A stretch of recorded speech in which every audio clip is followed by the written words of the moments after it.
ദൈവത്തിൻ്റെ ധന്യത്തിരുനാമം വാഴ്ത്തപ്പെടട്ടെ. ഇന്ന് രാത്രിയിൽ നാം എല്ലാവരും വളരെ ആകാംക്ഷയോടെ പ്രാർത്ഥനയോടുകൂടെ ആയിരിക്കുന്ന നിമിഷത്തിലേക്ക് നാം എത്തിച്ചേർന്നിരിക്കുകയാണ്. ഈ സുവിശേഷ യോഗത്തിൻ്റെ പ്രാരംഭ രാത്രിയിൽ തന്നെയുമല്ല നാളെയുമായി ഇവിടെ ദൈവജനം സംസാരിക്കേണ്ടതിന് ക്ഷണിക്കപ്പെട്ടിരിക്കുന്നത് ക്രിസ്തുവിൽ ബഹുമാന്യനും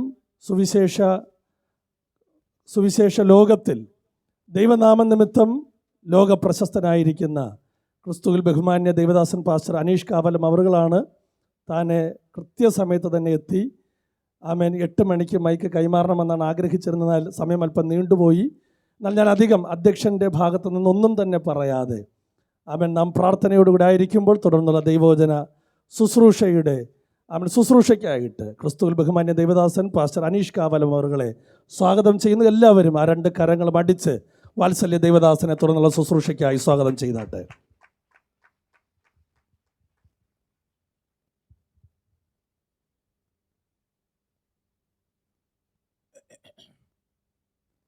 ഇന്ന് രാത്രിയിലെ ദൈവവചന ചിന്തയ്ക്ക് അടിസ്ഥാനമായിട്ട് ഒരു തിരുവെഴുത്ത് വായിച്ച് സഹായിക്കണമെന്ന് ഓർപ്പിക്കുന്നു. വളരെ പരിചിതമായ ഒരു വേദഭാഗം, ഗലാത്യ ലേഖനം 6-ാം അധ്യായം അതിൻ്റെ 14-ാമത്തെ തിരുവെഴുത്ത് വായിച്ച് സഹായിക്കുവാൻ ഓർപ്പിക്കുന്നു. മൈക്ക് കൂടെ വായിക്കുകയാണെങ്കിൽ കുറച്ചുകൂടെ ഉചിതമായിരിക്കും. എനിക്കോ നമ്മുടെ കർത്താവായ യേശുക്രിസ്തുവിന്റെ ക്രൂശല്ലാതെ പ്രശംസിപ്പാൻ ഇടവരരുത്. അവനാ ലോകം എനിക്കും ഞാൻ ഒരിക്കൽ കൂടി വായിച്ചാണ്. എനിക്കോ നമ്മുടെ കർത്താവായ യേശുക്രിസ്തുവിന്റെ ക്രൂശിലല്ലാതെ പ്രശംസിപ്പാൻ ഇടവരരുത്. എനിക്കോ നമ്മുടെ കർത്താവായ യേശുക്രിസ്തുവിന്റെ ക്രൂശിൽ അല്ലാതെ പ്രശംസിപ്പാൻ ഇടവരരുത്. നമുക്ക് ഒരു വാക്കുകൂടെ പ്രാർത്ഥിക്കാം. മഹത്വവാനും പരിശുദ്ധനുമാകുന്ന ഞങ്ങളുടെ ദൈവമേ, നല്ല രാത്രി സമയത്തിനായിട്ട് സ്തോത്രം ചെയ്യുന്നു. കൂടപ്പെട്ടിരിക്കുന്ന എല്ലാവരെയും ആശീർവദിക്കണം. ദൂരത്തും ചാരത്തും ഞങ്ങളെ ശ്രദ്ധിക്കുന്ന ഏവർക്കും അനുഗ്രഹമാകണം. പ്രിയപുത്രനെ ഞങ്ങളെ കൂടി മഹത്വപ്പെടുത്തണം. ചുമതലപ്പെട്ട എല്ലാവരെയും ആശീർവദിക്കണമേ. ദൈവവചനം സംസാരിപ്പാൻ എളിയവൻ്റെ മേലും കൃപ നൽകണം. പ്രിയപുത്രനെ ഞങ്ങളെ കൂടി മഹത്വപ്പെടുത്തണമേ. യേശു ക്രിസ്തുവിൻ നിസ്തുല്യ നാമത്തിൽ തന്നെ ആമീൻ. നമ്മുടെ കരവും ശബ്ദവും ഉയർത്തി ദൈവത്തെ മഹത്വപ്പെടുത്താം. ഹല്ലേലൂയ. അനുഗ്രഹപ്രദമായ ഈ നല്ല രാത്രി സമയത്തിനായിട്ട് ദൈവത്തെ സ്തുതിക്കുന്നു.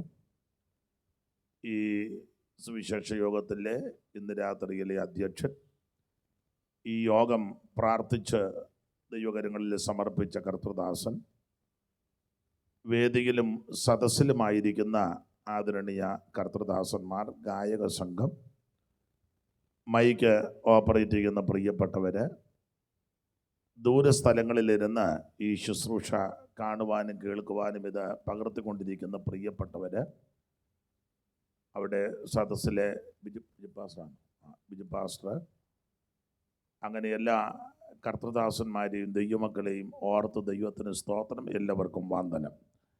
ദൈവം എല്ലാവരെയും അനുഗ്രഹിക്കട്ടെ. ഇന്ന് രാത്രിയിലും അവിടുന്ന് അനുവദിച്ചാൽ നാളെ രാത്രിയിലും ദൈവവചനം സംസാരിപ്പാനാണ് പ്രാർത്ഥനയോടെ എത്തിച്ചേർന്നിരിക്കുന്നത്. ഈ ദിവസങ്ങളിലൊക്കെ യാത്രയും ഉറക്കമുളപ്പും ഒക്കെ ഉള്ളതുകൊണ്ട് പ്രസംഗം എല്ലാ ദിവസവും വചന ശുശ്രൂഷയും മറ്റ് ആത്മീക ശുശ്രൂഷകളൊക്കെ ഉണ്ട്. അതുകൊണ്ട് അതിൻ്റെതായ ക്ഷീണങ്ങളും ബുദ്ധിമുട്ടുമുണ്ട്. വിശേഷിച്ചിന്ന് നല്ലതുപോലെ ശാരീരിക ക്ഷീണമുണ്ട്. ദൈവമക്കളുടെ പ്രാർത്ഥന അപേക്ഷിക്കുന്നു. നിങ്ങൾ പ്രാർത്ഥിച്ച് സഹായിക്കുന്നതിന് നന്ദി ചൊല്ലുന്നു. ഞാൻ ചുമതലപ്പെട്ടവരോട് വിളിച്ചു പറഞ്ഞു, ദൈവദാസൻ ഓർപ്പിച്ചതുപോലെ ഒരു 8 മണിയാകുമ്പം മൈക്ക് തരണം. അപ്പോൾ ആ സമയത്ത് ഞാൻ എത്തിക്കൊള്ളാമെന്ന് പറഞ്ഞു. ദൈവകൃപയാൽ അല്പം വൈകിയാണ് അവിടുന്ന് യാത്ര തിരിച്ചെങ്കിലും 8 മണിക്ക് മുമ്പ് ഇവിടെ എത്തുവാൻ ദൈവം കരുണ ചെയ്തു. വാഹനം ഓടിച്ച പൈതലിനെയും ദൈവം സഹായിച്ചു. വാഹനത്തെയും ദൈവം സൂക്ഷിച്ചു. ഇന്ന് രാത്രി അല്പസമയങ്ങൾ ദൈവവചനത്തിൽ നിന്ന് നമുക്ക് ചിന്തിക്കാം. നാളെ രാത്രിയിൽ അപ്പം കുറച്ചുകൂടെ ഏറെ സമയം ദൈവവചനം ചിന്തിക്കാം. ഇന്ന് അപ്പോൾ അതിന് ദൈവം നമുക്ക് കൃപ നൽകുമാറാകട്ടെ. വളരെ ക്ഷീണത്തോടാ നിൽക്കുന്നത്. ചിലപ്പം കാലിന് വേദന വല്ലതും തോന്നിയാൽ ഞാനൊന്ന് ഇരിക്കും. പണ്ടൊരാൾ ഉപദേശിച്ച് പറഞ്ഞു, ഞാൻ ഇരുന്നുകൊണ്ട് പ്രസംഗിക്കുക എന്ന് പറഞ്ഞപ്പം ഇരുന്നവർ പറഞ്ഞാൽ ഞങ്ങൾ കിടന്നുകൊണ്ട് കേട്ടോളാം എന്ന് പറഞ്ഞു. അപ്പോൾ അങ്ങനെ ആകരുത്. കഴിവിൻ്റെ പരമാവധി നിന്ന് ഞാൻ പറയും. അതുപോലെ കാലിന് വേദനയും പ്രയാസവും വല്ലതും വരിക എന്ന് വന്നിരിക്കും. ഇന്ന് രാത്രി വളരെ ശാന്തമായിട്ട് ലളിതമായിട്ടായിരിക്കും നമ്മൾ വചനത്തിൽ നിന്ന് ഇന്ന് രാത്രി ചിന്തിക്കുന്നത്. ദൈവം അനുവദിച്ചാൽ നാളെ അല്പസമയം ഏറെ എടുത്ത് തിരുവചനം സംസാരിപ്പാൻ ദൈവം കൃപ നൽകട്ടെ. വായിച്ച തിരുവെടുത്ത് ഒരിക്കൽ കൂടി വായിക്കണം. എനിക്ക് ഈ മൈക്ക് അത്ര സുഖമായിട്ട് തോന്നുന്നില്ല. ഇതാണോ നല്ലത്?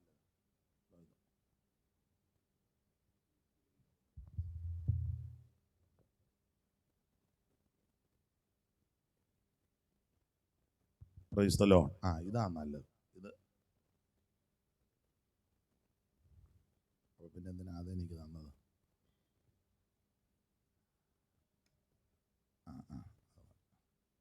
Thank you.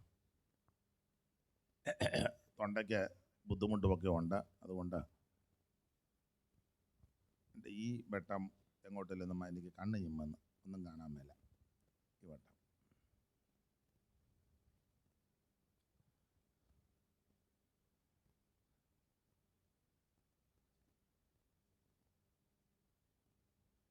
അവർക്ക് കണ്ണ് ചിമ്മല്ലേ?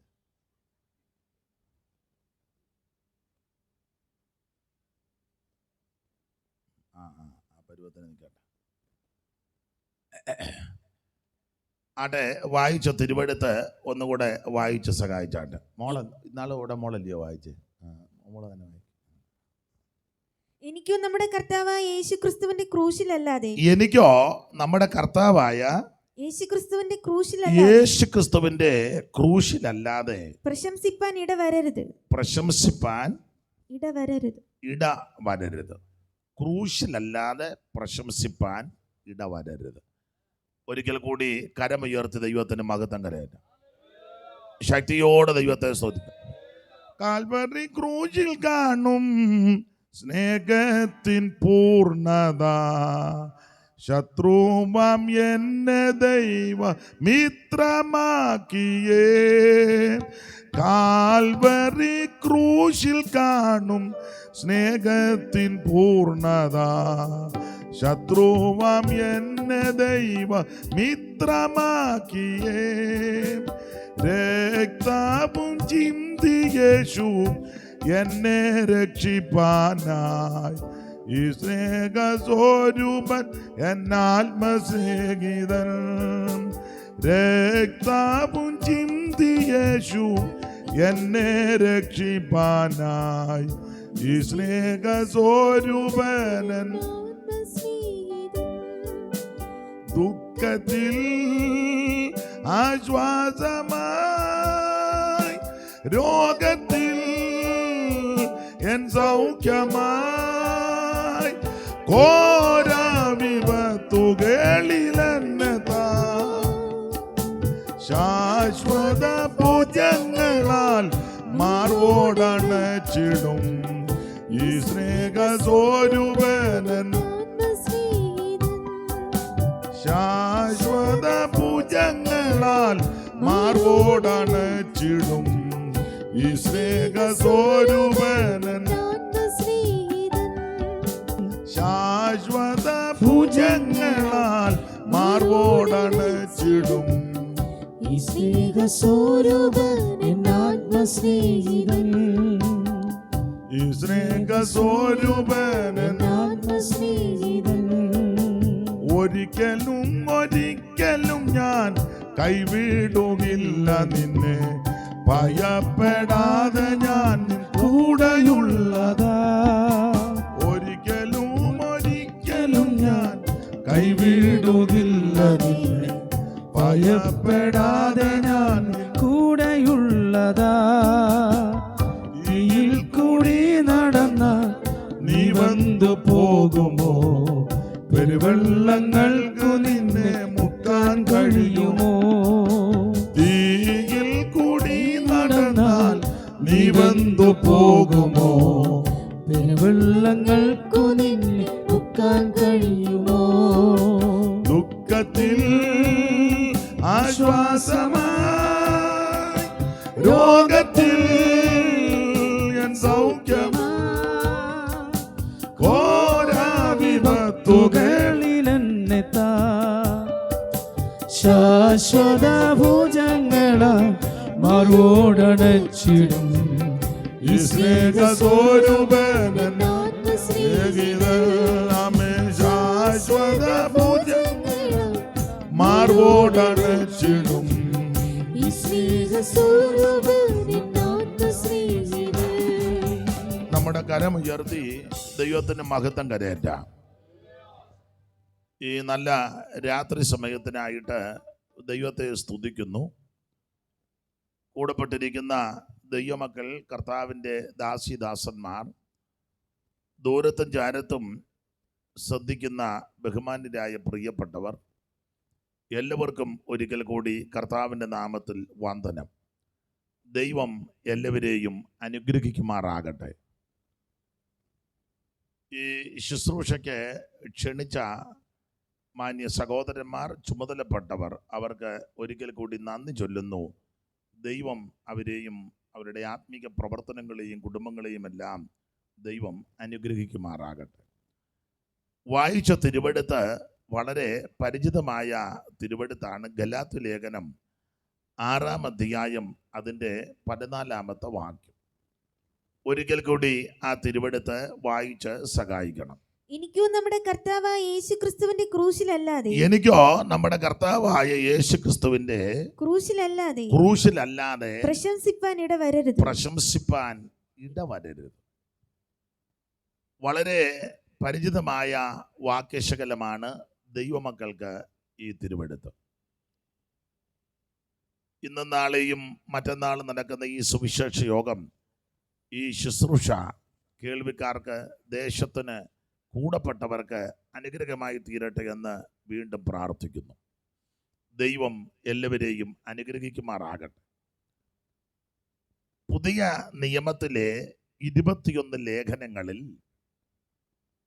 വളരെ പ്രധാനപ്പെട്ട ഒരു ലേഖനമാണ് ഗലാത്യ ലേഖനം.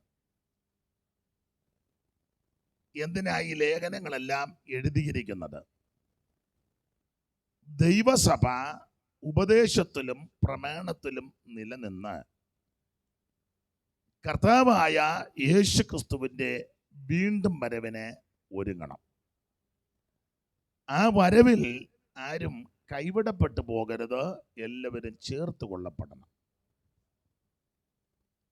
ഒരിക്കൽ യേശു ക്രിസ്തു ഈ ഭൂമിയിലേക്ക് വന്നു. അതെന്തിനാന്ന് ചോദിച്ചാൽ മനുഷ്യവർഗത്തിൻ്റെ പാപം പരിഹരിക്കുവാൻ. ഒരു വ്യത്യാസവുമില്ല. എല്ലാവരും പാപം ചെയ്ത് ദൈവതേജസ് ഇല്ലാത്തവരായി നഷ്ടപ്പെടും. ആ പാപികളാകുന്ന മനുഷ്യവർഗത്തെ രക്ഷിക്കുവാൻ പാപമില്ലാത്ത സർവജ്ഞനായ ക്രിസ്തു ഈ താണലോകത്തിലേക്ക് ഇറങ്ങി വന്നു. വചനം ജഡമായി കൃപയും സത്യവും നിറഞ്ഞവനായി നമ്മുടെ ഇടയിൽ പാർത്തു. ആ യേശു ക്രിസ്തുവിൽ ആര് വിശ്വസിക്കും, ആര് യേശുവിനെ ഏറ്റെടുക്കും, അവർക്ക് പാപമോചനവും രക്ഷയും വീണ്ടെടുപ്പുമുണ്ട്. മറ്റൊരുത്തനിലും രക്ഷയില്ല.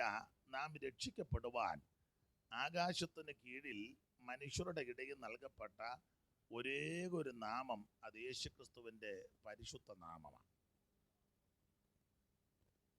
ആ ക്രിസ്തുവിനെ ആര് രക്ഷിതാവായി സ്വീകരിക്കും, അവർക്ക് രക്ഷയും വീണ്ടെടുപ്പുമുണ്ട്. ആ ക്രിസ്തുവേശു ഒരിക്കൽ ഈ ഭൂമിയിൽ അവതരിച്ച് നാടെങ്ങും നന്മ സുവിശേഷിച്ച് മരിച്ചവരെ ഉയർപ്പിച്ച് രോഗികളെ സൗഖ്യമാക്കി ബന്ധനസ്ഥരെ വിടുവിച്ച് തിരുവെടുത്ത് അവിടുത്തെ എഴുതി വച്ചിരിക്കുന്നത് പോലെ അടക്കപ്പെട്ട് മൂന്നാം ദിവസം ഉയർത്തെഴുന്നേറ്റു, ഇന്നും സ്വർഗത്തിൽ ജീവിക്കുന്നു. അപ്പോൾ അതാണ് സുവിശേഷം. എന്താണ് സുവിശേഷം? പൗലോസ് വളരെ സ്പഷ്ടമായിട്ട് പറഞ്ഞു, ദാവീദിന്റെ സന്തതിയായി ജനിച്ച് മരിച്ച് അടക്കപ്പെട്ട് ഉയർത്തെഴുന്നേറ്റ യേശു ക്രിസ്തുവിനെ ഓർത്തുകൊള്ളുവീൻ, അതാകുന്നു ഞങ്ങളുടെ സുവിശേഷം. ആ സുവിശേഷത്താൽ ആകൃഷ്ടരായ കടന്നു വന്ന അപ്പോസ്തോലന്മാരാൽ ദൈവസഭയ്ക്ക് പ്രയോജനമാകുന്ന വിധത്തിൽ തന്നിരിക്കുന്ന ലേഖനങ്ങളാണ് 21 ലേഖനങ്ങൾ. റോമാലേഖനം മുതൽ യൂദയുടെ ലേഖനം വരെ 21 ലേഖനം. അതിൽ വളരെ പ്രാധാന്യമർഹിക്കുന്ന ഒരു ലേഖനമാണ് ഗലാത്യ ലേഖനം. നമ്മൾ ഇന്ന് രാത്രി ഗലാത്യ ലേഖനം 6-ാം അധ്യായത്തിൻ്റെ 14-ാമത്തെ തിരുവെടുത്താണ് ചിന്തയ്ക്ക് അടിസ്ഥാനമായിട്ട് വായിച്ചത്. എനിക്കോ നമ്മുടെ കർത്താവായ യേശു ക്രിസ്തുവിൻ്റെ ക്രൂശിലല്ലാതെ പ്രശംസിപ്പാൻ ഇട വരരുത്. ഗലാത്യ ലേഖനത്തിൻ്റെ പശ്ചാത്തലവും ചരിത്രവും പഠിക്കുമ്പോൾ ഈ ഗലാത്യ വിശ്വാസികൾ വളരെ തീഷ്ണതയോടൊക്കെ നിന്നവരാ. ഇവരുടെ തീഷ്ണതയുടെ ഒരു വിശേഷതയാണ് പൗലോസിന് കണ്ണുപോലും ചൂന്നെടുത്ത് കൊടുക്കാൻ മനസ്സുള്ളവരായിരുന്നു. പൗലോസിനെ കാഴ്ചയ്ക്കല്പം പ്രയാസമുണ്ടായിരുന്നെന്നും ആ കണ്ണ് നഷ്ടപ്പെട്ടു പോകുമെന്ന് പോലും ചിന്ത വന്നപ്പോൾ അവർ പറഞ്ഞു, പേടിക്കണ്ട, അഥവാ കണ്ണു പോയാൽ ഞങ്ങളുടെ കണ്ണ് പകരം ചൂന്നെടുത്ത് തരാമെന്ന് പറഞ്ഞു. ഇന്നെങ്ങാനും വന്നേ പൗലോസിൻ്റെ ഉള്ള കണ്ണൂടെ ചൂന്നെടുക്കാനിരിക്കുക. എന്നാൽ അന്ന് അത്ര തീഷ്ണതയുള്ളത് കൊണ്ടാണ് അവരത് പറഞ്ഞത്. അതെ, ഈ ഗലാത്യ വിശ്വാസികൾ ഉപദേശ വിഷയത്തിൽ അടിയുറച്ചു നിൽക്കുവാൻ പൗലോസ് ഈ ലേഖനം എഴുതി. പൗലോസിൻ്റെ 3 ലേഖനങ്ങൾ തർജ്ജമ ലേഖനമാണ്. ഗലാത്യ ലേഖനം, കൊരിന്തി ലേഖനം, എബ്രായ ലേഖനം. അതിൽ 3 പെശകിനെതിരെയുള്ള ലേഖനമാണ്. 1 ഉപദേശ പെശക്, 2 ജീവിത പെശക്, 3 വിശ്വാസ പെശക്. അതിൽ ഉപദേശ പെശകിന് എതിരെ എഴുതിയ ലേഖനമാണ് ഗലാത്യ ലേഖനം. ഗലാത്യ വിശ്വാസികളുടെ ഇടയിൽ ദുരുപദേശക്കാര് കടന്നു വന്നു. അതുകൊണ്ടാണ് പൗലോസ് പറഞ്ഞത്, ഞങ്ങൾ നിങ്ങളോട് അറിയിച്ച സുവിശേഷത്തിന് വിപരീതമായിട്ട് ഞങ്ങളാകട്ടെ സ്വർഗത്തിൽ നിന്നൊരു ദൂതനാകട്ടെ എന്ന് പറഞ്ഞാൽ അവൻ ശപിക്കപ്പെട്ടവനാണ്. നിങ്ങൾ വേറൊരു സുവിശേഷത്തിലേക്കും വേറൊരു ഉപദേശത്തിലേക്കും പോകരുത്. ഇതാണ് ശരിയായ ഉപദേശം. ഞാൻ ആ ഭാഗമെല്ലാം വിവരിക്കുന്നില്ല. 1-2 കാര്യങ്ങൾ കമ്പിവാചകം പോലെ ഇന്ന് രാത്രി നമുക്കൊന്ന് ചിന്തിക്കാം. 1-ാം അധ്യായത്തിൽ പറയുന്ന ദുരുപദേശമായിട്ട് വരുന്നവൻ ശപിക്കപ്പെട്ടവനാണ്. നമുക്കറിവുള്ള വാക്യമാ. അങ്ങനെയുള്ള ആ ശാപകരമായ അവസ്ഥയിലേക്ക് ദൈവമക്കൾ പോകരുതെന്നാണ് 1-ാം അധ്യായത്തിൽ അതിൻ്റെ 7 മുതലുള്ള വാക്യം വായിച്ചാട്ടെ. 1-ന്റെ 7 മുതൽ വായിച്ചോ മോളെ. അത് വേറൊരു സുവിശേഷം എന്നല്ല, ചിലർ നിങ്ങളെ കലക്കി ക്രിസ്തുവിന്റെ സുവിശേഷം മറിച്ചു കളവാൻ ഇച്ഛിക്കുന്നു എന്നത്രേ. എന്നാൽ ഞങ്ങൾ നിങ്ങളോട് അറിയിച്ചതിന് വിപരീതമായി ഞങ്ങളാകട്ടെ നിങ്ങളോട് അറിയിച്ചതിന് വിപരീതമായി ഞങ്ങളാകട്ടെ സ്വർഗത്തിൽ നിന്ന് ഒരു ദൂതനാകട്ടെ നിങ്ങളോട് സുവിശേഷം അറിയിച്ചാൽ അവൻ ശപിക്കപ്പെട്ടവൻ. ദൈവത്തിന്റെ മഹത്വം. അപ്പോൾ വേറൊരു സുവിശേഷം. എന്താ സുവിശേഷം? സുവിശേഷം യേശു ക്രിസ്തു എന്ന് പറഞ്ഞാൽ യേശു ക്രിസ്തുവിൽ കൂടി മാത്രമാണ് രക്ഷ. മറ്റൊരുത്തലിലും രക്ഷയില്ല. കർമ്മമാർഗം കൊണ്ടോ പുണ്യപ്രവൃത്തി കൊണ്ടോ ദാനധർമ്മം കൊണ്ടോ നേർച്ച കാഴ്ച കൊണ്ടോ ആചാര അനുഷ്ഠാനങ്ങൾ കൊണ്ടോ പാരമ്പര്യം കൊണ്ടോ മാമൂലുകൾ കൊണ്ടോ രക്ഷിക്കപ്പെടാൻ ഒക്കത്തില്ല. യേശു ക്രിസ്തുവിൽ കൂടി മാത്രമാണ് രക്ഷ. ഇതിന് വിപരീതമായിട്ട് എന്തെങ്കിലും ചെയ്താൽ, പ്രവർത്തിച്ചാൽ, കാഴ്ചവെച്ചാൽ, കൊടുത്താൽ രക്ഷപ്പെടുമെന്ന് ആരെങ്കിലും പഠിപ്പിച്ചിട്ടുണ്ടെങ്കിൽ, അങ്ങനെ തുടരുന്നെങ്കിൽ അവർ ശപിക്കപ്പെട്ടവരാ. സ്തോത്രം. 10 കോഴിയെ കൊടുത്താൽ രക്ഷിക്കപ്പെടുമെന്ന് എങ്ങാനും പഠിപ്പിച്ചാൽ അത് ശാപമാണ്. മുടുത്തൊരു കാളയും 2 പോത്തിനെയും തത്തുല്യമായ വസ്തുതകൾ കൊണ്ട് കൊടുത്താൽ രക്ഷപ്പെടും, സ്വർഗത്തിൽ പോകാമെന്ന് പഠിപ്പിച്ചാൽ അവൻ ശപിക്കപ്പെട്ടവന്. 10 സെന്റ് സ്ഥലം എഴുതി കൊടുത്താൽ മതി, സ്വർഗത്തിൽ പോകും. അങ്ങനെ പഠിപ്പിച്ചാൽ അത് ശാപമാണ്. സ്തോത്രം. സ്തോത്രകാഴ്ച എല്ലാം കൂടെ ഇവിടെ കൊണ്ടിട്ടാൽ മതി, അമ്മാമ്മ നേരെ റോക്കറ്റ് പോകുമ്പോൾ സ്വർഗത്തിൽ പോകും. അതൊക്കെ അങ്ങനെ പഠിപ്പിക്കുകയാണെങ്കിൽ പറഞ്ഞാൽ ശപിക്കപ്പെട്ടവനാ. ഉപദേശിമാർക്കും അച്ഛന്മാർക്കും എല്ലാം ശാപ്പാട് നന്നായിട്ട് ഒരുക്കി കൊടുത്താൽ സ്വർഗത്തിൽ പോകും. അങ്ങനെ പഠിപ്പിച്ചാൽ ശാപമാണ്. അപ്പം അങ്ങനെയുള്ള പഠിപ്പീരുകളൊക്കെ ഉണ്ട്. എന്ന് പറഞ്ഞാൽ ഭൗതികമായ ചില കാര്യങ്ങൾ ചെയ്താൽ മതി, സ്വർഗത്തിൽ പോകാം. സൽപ്രവൃത്തികളാൽ സ്വർഗത്തിൽ പോകാം. സൽപ്രവൃത്തി ചെയ്യണം, അത്യാവശ്യമാണ്. പക്ഷെ സ്വർഗത്തിൽ പോകാൻ അതല്ല മാർഗം. നിത്യതയിലെത്തുവാൻ, സ്വർഗത്തിൽ പോകുവാൻ യേശുവിനെ രക്ഷിതാവായി സ്വീകരിക്കണം. യേശുവല്ലാതെ വേറൊരു രക്ഷകൻ ഇകത്തിലുണ്ടോ പറകാം, മന്നമേ ഇകത്തിലുണ്ടോ പറകാം. യേശുവല്ലാതെ വേറൊരു രക്ഷകൻ ഇകത്തിലുണ്ടോ പറകാം, മന്നമേ ഇകത്തിലുണ്ടോ പറകാം. അപ്പോൾ യേശുക്രിസ്തു മാത്രമാണ് ഏകരക്ഷിതാവ്. ഇതിന് വിപരീതമായിട്ട് ആരെങ്കിലും പഠിപ്പിച്ചാൽ, അത് പഠിച്ചാൽ അവൻ ശപിക്കപ്പെട്ടവന്. അതാണ് 1-ാം അധ്യായത്തിലെ പ്രധാനപ്പെട്ട വിഷയം. അവിടെ ഞാൻ അധ്യായം തരംതിരിച്ച് പറയുവാൻ ഇന്ന് രാത്രി തുനിയുന്നില്ല. നിശ്ചയിക്കപ്പെട്ട സമയത്ത് ഈ രാത്രിയിലെ പ്രസംഗം അവസാനിപ്പിക്കും. പ്രാരംഭത്തിൽ ഓർപ്പിച്ചല്ലോ, ദൈവം അനുവദിച്ചാൽ നാളെ ഇവിടെ ഞാൻ ഉണ്ടല്ലോ. അപ്പം ഇച്ചിരി നേരത്തെ തുടങ്ങി നേരത്തെ നമുക്ക് നിർത്താം. ദൈവം അതിന് കൃപ നൽകുമാറാകട്ടെ. ഇവിടെ 6-ാം അധ്യായത്തിൻ്റെ 14-ാമത്തെ തിരുവെടുത്താണ് നമ്മൾ വായിച്ചത്. എനിക്കോ നമ്മുടെ കർത്താവായ യേശു ക്രിസ്തുവിന്റെ ക്രൂശിലല്ലാതെ പ്രശംസിപ്പാൻ ഇടവരരുത്.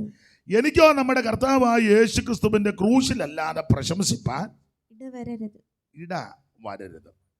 ഇന്ന് രാത്രി നമ്മൾ ചിന്തിക്കാൻ പോകുന്ന ഒരു ചെറിയ വിഷയം, ക്രൂശിൽ പ്രശംസിപ്പാനുള്ള കാരണം. പൗലോസ് പറയുകയാണ്, എനിക്കോ നമ്മുടെ കർത്താവാകുന്ന യേശു ക്രിസ്തുവിന്റെ ക്രൂശിലല്ലാതെ പ്രശംസിപ്പാൻ ഇടവരരുത്. കാരണം പൗലോസിനെ ജഡത്തിൽ പ്രശംസിപ്പാൻ ഒത്തിരി വകയുള്ളവനാ. വേദപുസ്തകം പഠിക്കുന്ന നിങ്ങൾക്കറിയാം. 8-ാം നാളിൽ പരിച്ഛേദനയേറ്റവൻ, ബെന്യാമീൻ ഗോത്രജൻ, ഇസ്രായേൽ ജാതിക്കാരൻ, ന്യായപ്രമാണം സംബന്ധിച്ച് പരീശൻ, പിന്നെ ശുഷ്കാന്തി നിമിത്തം സഭയെ ഉപദ്രവിച്ചും, പിന്നെ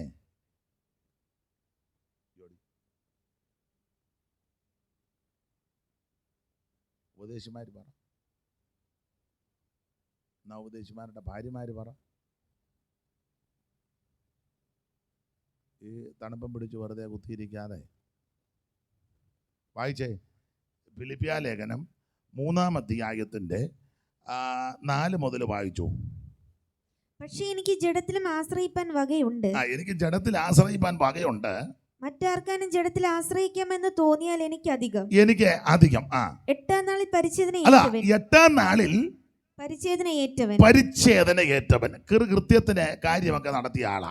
പിന്നെ ഇസ്രായേൽ ജാതിക്കാരൻ, ബെന്യാമിൻ ഗോത്രക്കാരൻ, എബ്രായരിൽ നിന്ന് ജനിച്ച എബ്രായൻ സങ്കരമല്ലെന്നാ പറഞ്ഞതിന്റെ അർത്ഥം. പിന്നെ ന്യായപ്രമാണം സംബന്ധിച്ച് പരീശൻ, പിന്നെ ശുഷ്കാന്തി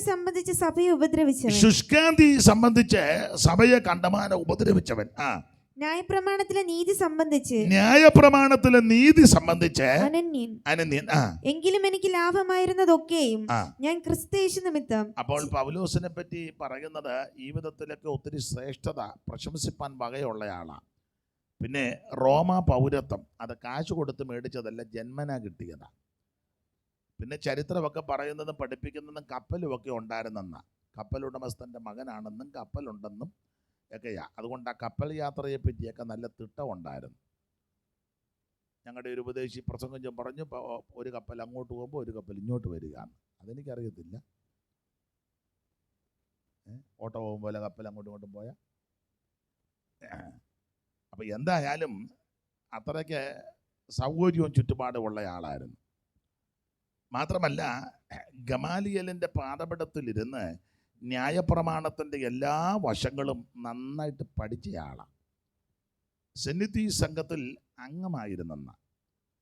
തന്നെയല്ല, തൻ്റെ യഹൂദ മതത്തിൽ എരിവുള്ളവനായിരുന്നു. അതാണല്ലോ പൗലോസ് പറയുന്നത്, എൻ്റെ യഹൂദ മതത്തിലെ മുമ്പിലത്തെ നടപ്പ് നിങ്ങൾക്കറിയാമായിരുന്നല്ലോ. ഈ മാർഗക്കാരാകുന്ന വല്ല പുരുഷന്മാരെയും കണ്ടാൽ പിടിച്ചു കെട്ടി കൊന്നുകളയുവാൻ യെരൂശലേമിൽ ചെന്ന് മഹാപുരോഹിതന്റെ അധികാരപത്രം വാങ്ങി വാശിയോടും വൈരാഗ്യത്തോടും മതഭ്രാന്ത് കയറി വളരെ ധീരതയോടെ അവൻ വന്ന ആ ചരിത്രം അപ്പോസ്തല പ്രവൃത്തിയിൽ എഴുതിയിട്ടുണ്ട്. അത്രയ്ക്കൊക്കെ വളരെ തീക്ഷ്ണതയുള്ള ആളായിരുന്നു. ഈ മാർഗക്കാരെ കണ്ടാൽ പിടിച്ചു കെട്ടി കൊല്ലും, വീട് കയറി ഉപദ്രവിച്ചു. നിങ്ങൾക്കറിയാം, പുതിയ നിയമസഭയുടെ രക്തസാക്ഷിയാകുന്ന സ്തേഫാനോസിനെ കല്ലെറിയാൻ പോയപ്പോൾ ആ കല്ലെറിയാൻ പോയ ആൾക്കാർ അവരുടെ വസ്ത്രമെല്ലാം ഈ ശൗലിൻ്റെ, അല്ലെങ്കിൽ പിന്നത്തേതിൽ പൗലോസ് ശൗലിൻ്റെ പക്കൽ ഏൽപ്പിച്ചു കൊടുത്തു. അടുത്ത വാക്യത്തിലുണ്ട്, അവനെ കൊന്നത് ശൗലിന് സമ്മതമായിരുന്നു. എൻ്റെ ഭാഷ പറഞ്ഞ ഉപദേശിയെ കൊന്നത് പുള്ളിക്ക് സമ്മതം. അങ്ങനെ ആണെന്നില്ല, നമ്മളെ കൊന്ന ആരും ചോദിക്കാനും പറയാനും വേറെ ആരെങ്കിലും ഒക്കെ തൊട്ട് കഴിഞ്ഞാൽ അന്നേരം വിവരം പറയും. നമ്മളെ ആരെങ്കിലും നമ്മുടെ ആൾക്കാരെ തന്നെ കൊല്ലണമെന്നും പറഞ്ഞിരിക്കുക. തട്ടിയാക്കാനാ പറയുന്നത്. അപ്പം എന്തായാലും ഒരു കാര്യം പറയാം, ഇങ്ങനെയൊക്കെ വളരെ മതഭ്രാന്ത് കയറിയ ആളാ പൗലോസ്. എന്നാൽ ഈ വാശിയോടെ വൈരാഗ്യത്തോടെ കടന്നു വന്ന പൗലൂസിനെ, ശൗലിനെ ഡമസ്കസിൻ്റെ പടിക്ക വെച്ച് യേശു കണ്ടു, അല്ലെങ്കിൽ യേശുവിനെ കണ്ടു. നീ ആരാകുന്നു കർത്താവേ എന്ന് ചോദിച്ചതിന് മറുപടി, നീ ഉപദ്രവിക്കുന്ന നസറയനാകുന്ന യേശു. യേശുവിനെ നേരിട്ട് ഉപദ്രവിച്ചിട്ടില്ല പൗലോസ്. എന്നാൽ യേശുവിനെ പ്രസംഗിക്കുന്ന, യേശുവിനെ സ്നേഹിക്കുന്ന, യേശുവിനെ ആരാധിക്കുന്ന, യേശുവിനെ രക്ഷിതാവായി സ്വീകരിച്ച, യേശുവിനെ മഹത്വപ്പെടുത്തുന്ന ദൈവമക്കളെ പീഡിപ്പിച്ചു. അത് യേശുവിനെ ഉപദ്രവിക്കുന്നതാണ്. അതുകൊണ്ട് നിങ്ങളെ ആരെങ്കിലും തല്ലുകയോ ഉപദ്രവിക്കുകയോ സുവിശേഷ നിമിത്തം തല്ലുകയോ ഉപദ്രവിക്കുകയോ ചെയ്താൽ ഭാരപ്പെടേണ്ട, അവർ കർത്താവിനെയാണ് ഉപദ്രവിക്കുന്നത്. ആ കാര്യം വ്യവഹരിക്കാൻ കർത്താവ് ശക്തനുമാണ്. നമ്മൾ മെമ്പറിൻ്റെ അടുക്കലും പോകണ്ട, MLA അടുക്കലും പെറ്റീഷൻ എഴുതിക്കൊണ്ട് പോകണ്ട, MP അടുക്കലും പോകണ്ട, മുഖ്യമന്ത്രിക്കും കൊടുക്കണ്ട, പ്രധാനമന്ത്രിക്കും കൊടുക്കണ്ട, വക്കീലിൻ്റെ അടുക്കലും പോകണ്ട, അവിടെ ചെന്ന് പിക്കറ്റും ചെയ്യണ്ട, ആ റോഡിലെല്ലാം പോയി കിടക്കുകയും വേണ്ട. ഒറ്റ കാര്യം ദൈവമക്കൾ ചെയ്താൽ മതി. നമ്മളെ അടിക്കുകയോ ഉപദ്രവിക്കുകയോ പീഡിപ്പിക്കുകയോ ചെയ്യുമ്പോൾ ചെയ്യേണ്ട കാര്യം മുട്ടയിലിരിക്കണം. ആർക്കും താല്പര്യമില്ല. എന്നാൽ എല്ലാം കൂടെ ചൊല്ലങ്ങോട്ട്.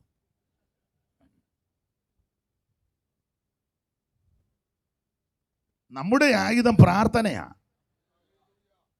സ്തോത്രം.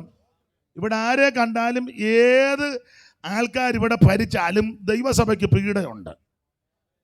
ആര് ഭരിച്ചാലും ഇവിടെ പീഡയുണ്ട്. അത് സഭ തുടങ്ങിയ കാലം മുതലേ പീഡയാണ്. നമ്മൾ പറയാം ഇന്ന കക്ഷികൾ കയറിയാൽ നമുക്ക് കുഴപ്പം, നമ്മൾ ഉദ്ദേശിച്ച കുഴപ്പം വരികയല്ല, വേറെ കുഴപ്പം വരും.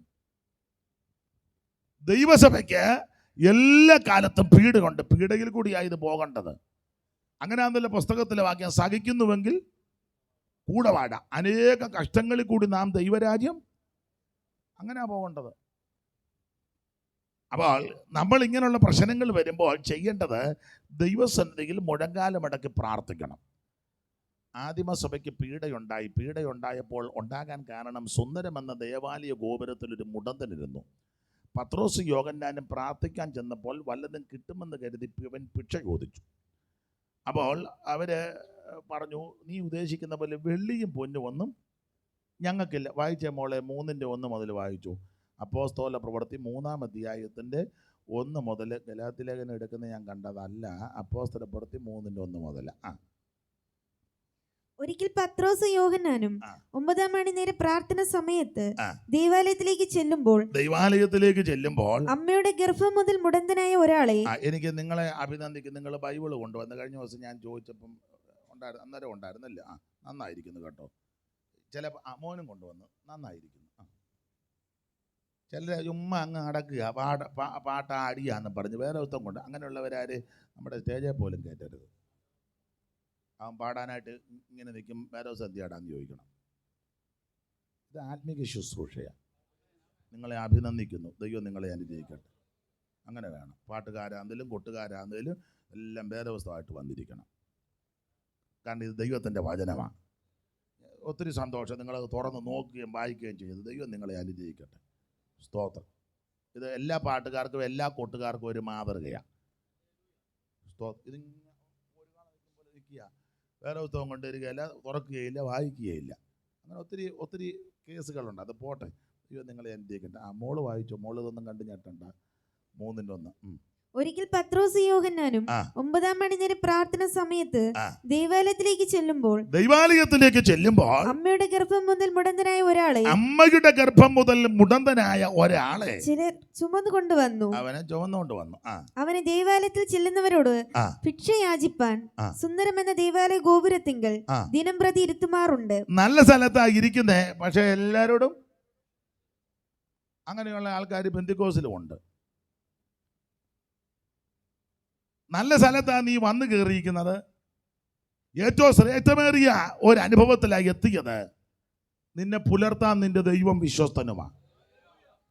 ആട്ടെ, വിവരിക്കുന്നില്ല. ഇവനെ ഭിക്ഷ ചോദിച്ചു. അടുത്തത്, അവൻ പത്രോസും യോഹന്നാനും ദേവാലയത്തിൽ കടപ്പാൻ പോകുന്നത് കണ്ടിട്ട് ഭിക്ഷ ചോദിച്ചു. അപ്പൊ ഇവരുടെ ആ പോക്കും നടത്തവും രീതിയും ഒക്കെ കണ്ടപ്പോഴേ യവന് മനസ്സിലായി ഇവരുടെ കയ്യിൽ നല്ല കണക്കിനുണ്ടെന്നാ തോന്നുന്നു. ഗതി കിട്ടാത്തവനെ കാണുകയാണെങ്കിൽ നമ്മൾ വല്ലതും ചോദിക്കുമോ? നമ്മൾ അങ്ങോട്ട് കൊടുക്കാൻ നോക്കും. അയ്യോ പാവാന്ന് തോന്നുന്നു കേട്ടോ. അപ്പൊ ഈ പത്രോസിന്റെയും യോഹന്നാന്റെയും നടപ്പും എടുപ്പും രീതിയും വരവും ഒക്കെ കണ്ടപ്പോൾ യവനും മനസ്സിലായി കണക്കിനുണ്ട്. അവനെ ഭിക്ഷ ചോദിച്ചു. അടുത്ത വാക്യം. പത്രോസ് യോഹന്നാനോട് കൂടെ അവനെ ഉറ്റുനോക്കി. അത് ശുശ്രൂഷകരുടെ ഐക്യമാ. പത്രോസ് യോഹന്നാനോട് കൂടെ അവനെ ഉറ്റുനോക്കി. ശുശ്രൂഷകരുടെ ഐക്യം.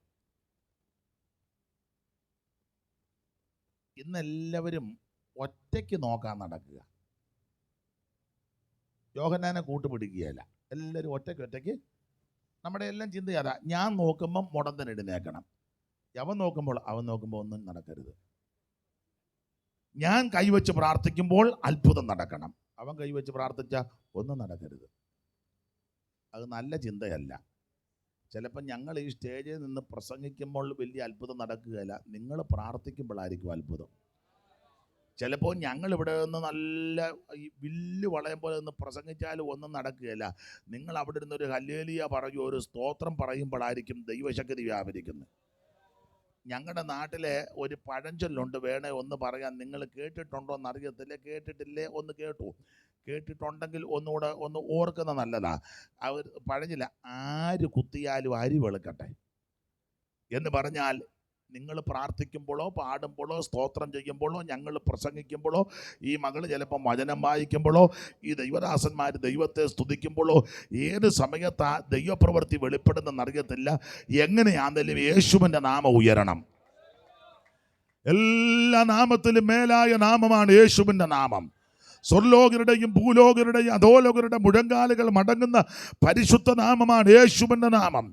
യേശുവിൻ്റെ നാമത്തിൽ പാപമോചനമുണ്ട്. യേശുവിൻ്റെ നാമത്തിൽ രോഗശാന്തിയുണ്ട്. യേശുവിൻ്റെ നാമത്തിൽ ഭൂതങ്ങൾ വിട്ടുപോകും. യേശുവിൻ്റെ നാമത്തിൽ സമാധാനമുണ്ട്. ഇന്ന് രാത്രി സമാധാനമില്ലാതെ, സന്തോഷമില്ലാതെ, നിരാശയുടെ അടിത്തട്ടിൽ നീറുന്ന വിഷയമായിട്ട് ആരെങ്കിലും എന്നെ കേൾക്കുന്നെങ്കിൽ, ആത്മഹത്യ പരിഹാരമല്ല, മദ്യപാനം പരിഹാരമല്ല, നാട് വിട്ടു പോകുന്ന പരിഹാരമല്ല, ഒളിച്ചോടുന്നത് പരിഹാരമല്ല, പരിഹാരം യേശുവിലുണ്ട്. ഇന്ന് രാത്രി പ്രാർത്ഥിക്കണം, എൻ്റെ യേശുവേ എന്നെ രക്ഷിക്കണം, എന്നെ സമർപ്പിക്കുന്നു. ആര് പ്രാർത്ഥിക്കും അവരെ ഇന്ന് രാത്രി യേശു രക്ഷിക്കും. രക്ഷകൻ യേശുവിൻ സന്നിധിയിൽ കടന്നു വന്നിടുവീ, മഹത്വരാജനായി നിന്നിലേക്കിന്നവൻ എഴുന്നള്ളിയിടട്ടെ. രക്ഷകൻ യേശുവിൻ സന്നിധിയിൽ മഹത്വരാജനായി നിന്നിലേക്കിന്നവൻ എഴുന്നള്ളിയിടട്ടെ. ദൈവസ്നേഹത്തിന്റെ ദർശനം നീ ക്രൂശിൽ കണ്ടിടുക. പാപമില്ലാത്തവൻ നിന്റെ പേർക്കായി ക്രൂശിൽ മരിച്ചുവല്ലോ. ദൈവസ്നേഹത്തിന്റെ ദർശനം നീ ക്രൂശിൽ കണ്ടിടുക. പാപമില്ലാത്തവൻ നിന്റെ പേർക്കായി ക്രൂശിൽ മരിച്ചുവല്ലോ. വീണ്ടെടുക്കുവാൻ നിൻ വിലയേകുവാൻ, വീണ്ടെടുക്കുവാൻ നിൻ വിലയേകുവാൻ, ജീവരക്തം ഏക ചൊരിഞ്ഞുവല്ലോ. രക്ഷകനേശുവിൻ സന്നിധിയിൽ കടന്നു വന്നിടുവേ. മഹത്വരാജനായി നിന്നിലേക്കുന്നവൻ എഴുന്നള്ളിയിടട്ടെ. രക്ഷകനേശുവിൻ സന്നിധിയിൽ കടന്നു വന്നിടുവേ. മഹത്വരാജനായി നിന്നിലേക്കുന്നവൻ എഴുന്നള്ളിയിടട്ടെ. ഇന്ന് രാത്രി യേശുവിൻ്റെ അടുക്കൽ കടന്നു വരിക. നിനക്ക് സമാധാനവും പാപമോചനവും രക്ഷയും വിടുതലും തരുവാൻ അവിടുന്ന് മതിയായ ദൈവമാണ്. ദൈവത്തിന് മഹത്വം. അപ്പോൾ ആദിമസഭയ്ക്ക് പീഡയുണ്ടാകാൻ കാരണം പത്രോസ് യോഹന്നാനോട് കൂടെ അവനെ ഉറ്റുനോക്കി. നോക്കിയേച്ച് പറഞ്ഞത് അടുത്ത വാക്യം വായിച്ചേ മോളെ. ഞങ്ങളെ നോക്കൂ എന്ന് പറഞ്ഞു. ഞങ്ങളെ നോക്കാൻ പറഞ്ഞു. ഞങ്ങളെ നോക്കൂ. അവൻ വല്ലതും കിട്ടുമെന്ന് കരുതി അവരെ സൂക്ഷിച്ചു നോക്കി. അപ്പോൾ പത്രോസ്, വെള്ളിയും പൊന്നും എനിക്കില്ല, എനിക്കുള്ളത് നിനക്ക് തരുന്നു. അപ്പൊ ശ്രദ്ധിച്ചേ, വല്ലതും കിട്ടുമെന്ന് കരുതി അവൻ സൂക്ഷിച്ചു നോക്കി പത്രോസിനെ യോഹന്നാനെ. അപ്പോൾ അവരിത് കണ്ടുവെച്ച് പറഞ്ഞു, പിന്നെ നീ ഉദ്ദേശിക്കുന്നത് പോലെ വെള്ളിയും പൊന്നും ഒന്നും എനിക്കില്ല. എനിക്കില്ല, അല്ല ഞങ്ങളുടെ കയ്യിലില്ല. നിങ്ങൾ യോജിച്ചാലും യോജിച്ചില്ലെങ്കിലും ഒരു കാര്യം പറയാം, പത്രോസിൻ്റെയും യോഹന്നാൻ്റെയും കയ്യിൽ ഒരു മോതിരം പോലും ഇല്ല. കാരണം ഇവര് കള്ളം പറയുമെന്ന് എനിക്ക് തോന്നുന്നില്ല. അതുകൊണ്ട് വെള്ളിയും പൊന്നുമില്ല. അല്ലെങ്കിൽ വേണേ പറയാം, എടാ എൻ്റെ കല്യാണ മോതിരം മാത്രമുണ്ട്, വേണേ ഒക്കെ അന്ന് നിനക്കത് തരാം. അങ്ങനല്ല പറഞ്ഞത്. വെള്ളിയും പൊന്നും ഒന്നും ഞങ്ങളുടെ പക്കൽ ഇല്ല. അപ്പം ആദിമസഭയിൽ വേർപെട്ട കൂട്ടങ്ങളിൽ ഇത് ഇല്ലായിരുന്നെന്നാ അതിൻ്റെ അർത്ഥം. മിണ്ടുന്നില്ലല്ലോ. ഇന്നത്തെ മേലധ്യക്ഷന്മാരുടെ കയ്യിൽ എല്ലാ വിരലിലും മോതിരവാ. നമ്മുടെ വിഷയമല്ലല്ലോ അത്, അതങ്ങ് വിട്ടേക്കാം. ഒരു കാര്യം ഉറപ്പിച്ചും തറപ്പിച്ചും പറയാം, വേദപുസ്തകം പഠിപ്പിക്കുന്നത് ആഭരണ ഭ്രമം അത് പാപമാണ്. നിങ്ങൾ ഇഷ്ടപ്പെട്ടാലും ഇഷ്ടപ്പെട്ടില്ലേലും ഉപദേശവാദ. അപ്പോൾ അതെ, വെള്ളിയും പൊന്നും ഞങ്ങളുടെ കൈവശം ഇല്ല.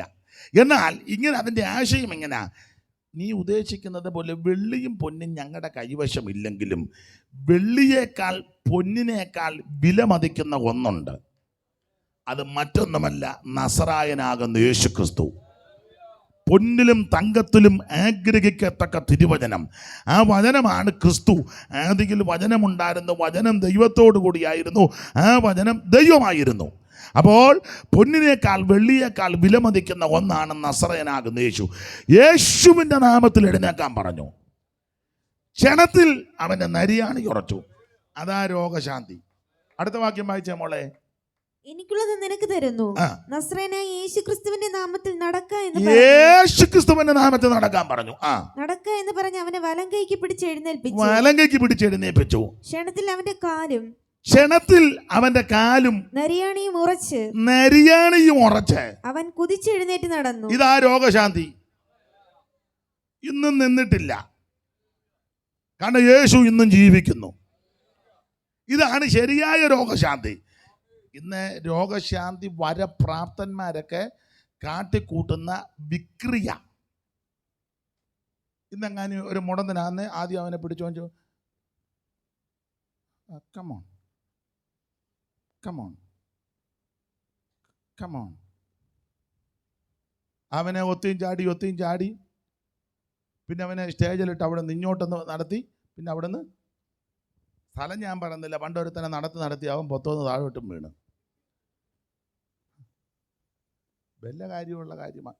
ഇതുപോലെ വലിയ സ്റ്റേജായിരുന്നു. അവൻ അറിയത്തില്ലായിരുന്നു സ്റ്റേജ് കർട്ടനായിരുന്നു. അതിൻ്റെ പുറകിൽ ഉണ്ടെന്ന് ഓർത്ത് അവൻ പുറകോട്ട് നീങ്ങുന്നു.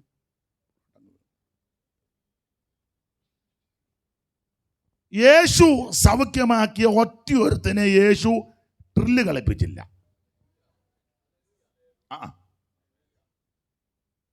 കൂനിയായ ഒരു സ്ത്രീയെ യേശു കണ്ടേച്ച് പറഞ്ഞു, സ്ത്രീയെ, നിന്റെ രോഗബന്ധനം അടിച്ചിരിക്കുന്നു. എൻ്റെ ഭാഷയിൽ, കുട്ടനാടൻ ഭാഷ പറയാ, ചെമ്മീൻ പോലിരുന്ന തള്ളയാ. യേശു ബന്ധനം അടിച്ചെന്ന് പറഞ്ഞാൽ നല്ല വടിക്കമ്പ് പോലെ തള്ള നടന്നു പോകുമായിരുന്നു. അതാ രോഗശാന്തി. ഇന്നെങ്ങാനും ഇങ്ങനൊരു തള്ളെ നമ്മുടെ കയ്യിൽ കിട്ടുകയാണ്, അമ്മ കുഞ്ഞാട്ടെ, ഇനി എന്ന് പറഞ്ഞാട്ടെ, കുഞ്ഞാട്ടെ. സ്കൂളിലൊരു പീരീഡ് ട്രില്ലിൻ്റെ പീരീഡാണല്ലോ. യേശു രോഗശാന്തിക്കൊന്നും ട്രില്ല് കളിപ്പിച്ചില്ല. പക്ഷപാതക്കാരനോട് പറഞ്ഞ് കിടക്കെടുത്ത് നടക്കണമെന്ന് പറഞ്ഞു. അന്നേരം അവൻ പോയെന്നുള്ളതാ. യേശു സൗഖ്യമാക്കിയ പൂർണ്ണ വിടുതല. ഇന്നും അവിടുത്തെ കരം ആമൻ കുറുകിപ്പോയിട്ടില്ല. ഇന്ന് രാത്രിയിൽ സൗഖ്യമാക്കുവാൻ യേശു മതിയായവനാ. കർത്താവ് ആരെയും പപ്പാതി സൗഖ്യമാക്കി വിട്ടിട്ടില്ല. വരണ്ട കൈയുള്ള മനുഷ്യനോട് വെച്ച് കൈ നീട്ടാൻ പറഞ്ഞു, അന്നേരം നീട്ടി സൗഖ്യമായിരുന്നു.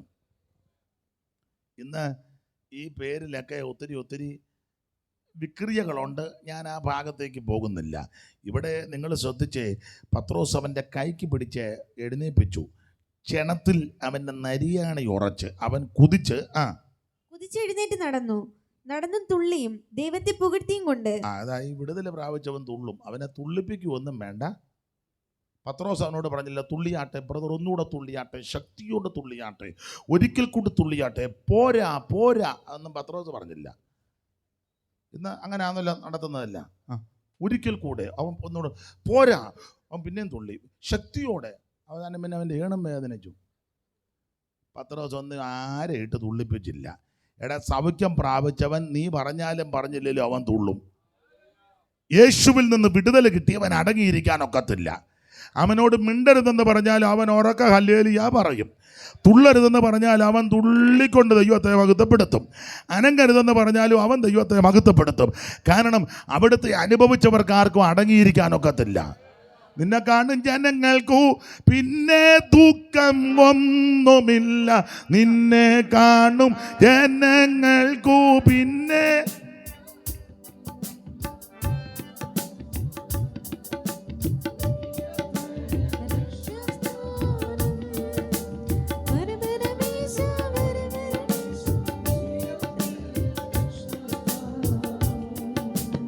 ഇങ്ങനെ പാടിയ മിക്കവാറും പരമരമേശൻ വരവരുളും. നിന്നെ കാണും ജനങ്ങൾക്കു പിന്നെ ദുഃഖം ഒന്നുമില്ല. നിന്നെ കാണും ജനങ്ങൾക്ക് പിന്നെ ദുഃഖമൊന്നുമില്ല. പരമരമേശ വരമരുളീശ നീയത്രേ എൻ രക്ഷസ്ഥാനം. പരമരമേശ വരമരുളീശ നീയത്രേ എൻ രക്ഷസ്ഥാനം. ഓ, നിന്നെ കാണും ജനങ്ങൾക്കു പിന്നെ ദുഃഖം ഒന്നുമില്ല. നിന്നെ കാണും ജനങ്ങൾക്ക് പിന്നെ ദുഃഖമൊന്നുമില്ല. കരമുയർത്തി ദൈവത്തെ സ്തുതിക്കേ. അപ്പൊ യേശുവിനെ അറിഞ്ഞവരും അനുഭവിച്ചവരും രുചിച്ചവരും യേശുക്രിസ്തുവിൽ നിന്ന് വിടുതൽ പ്രാപിച്ചവർക്ക് അടങ്ങിയിരിക്കാനൊക്കത്തില്ല. അവർ കുതിച്ചു ചാടി ദൈവത്തെ മഹത്വപ്പെടുത്തും. അപ്പൊ അവന് നടന്നും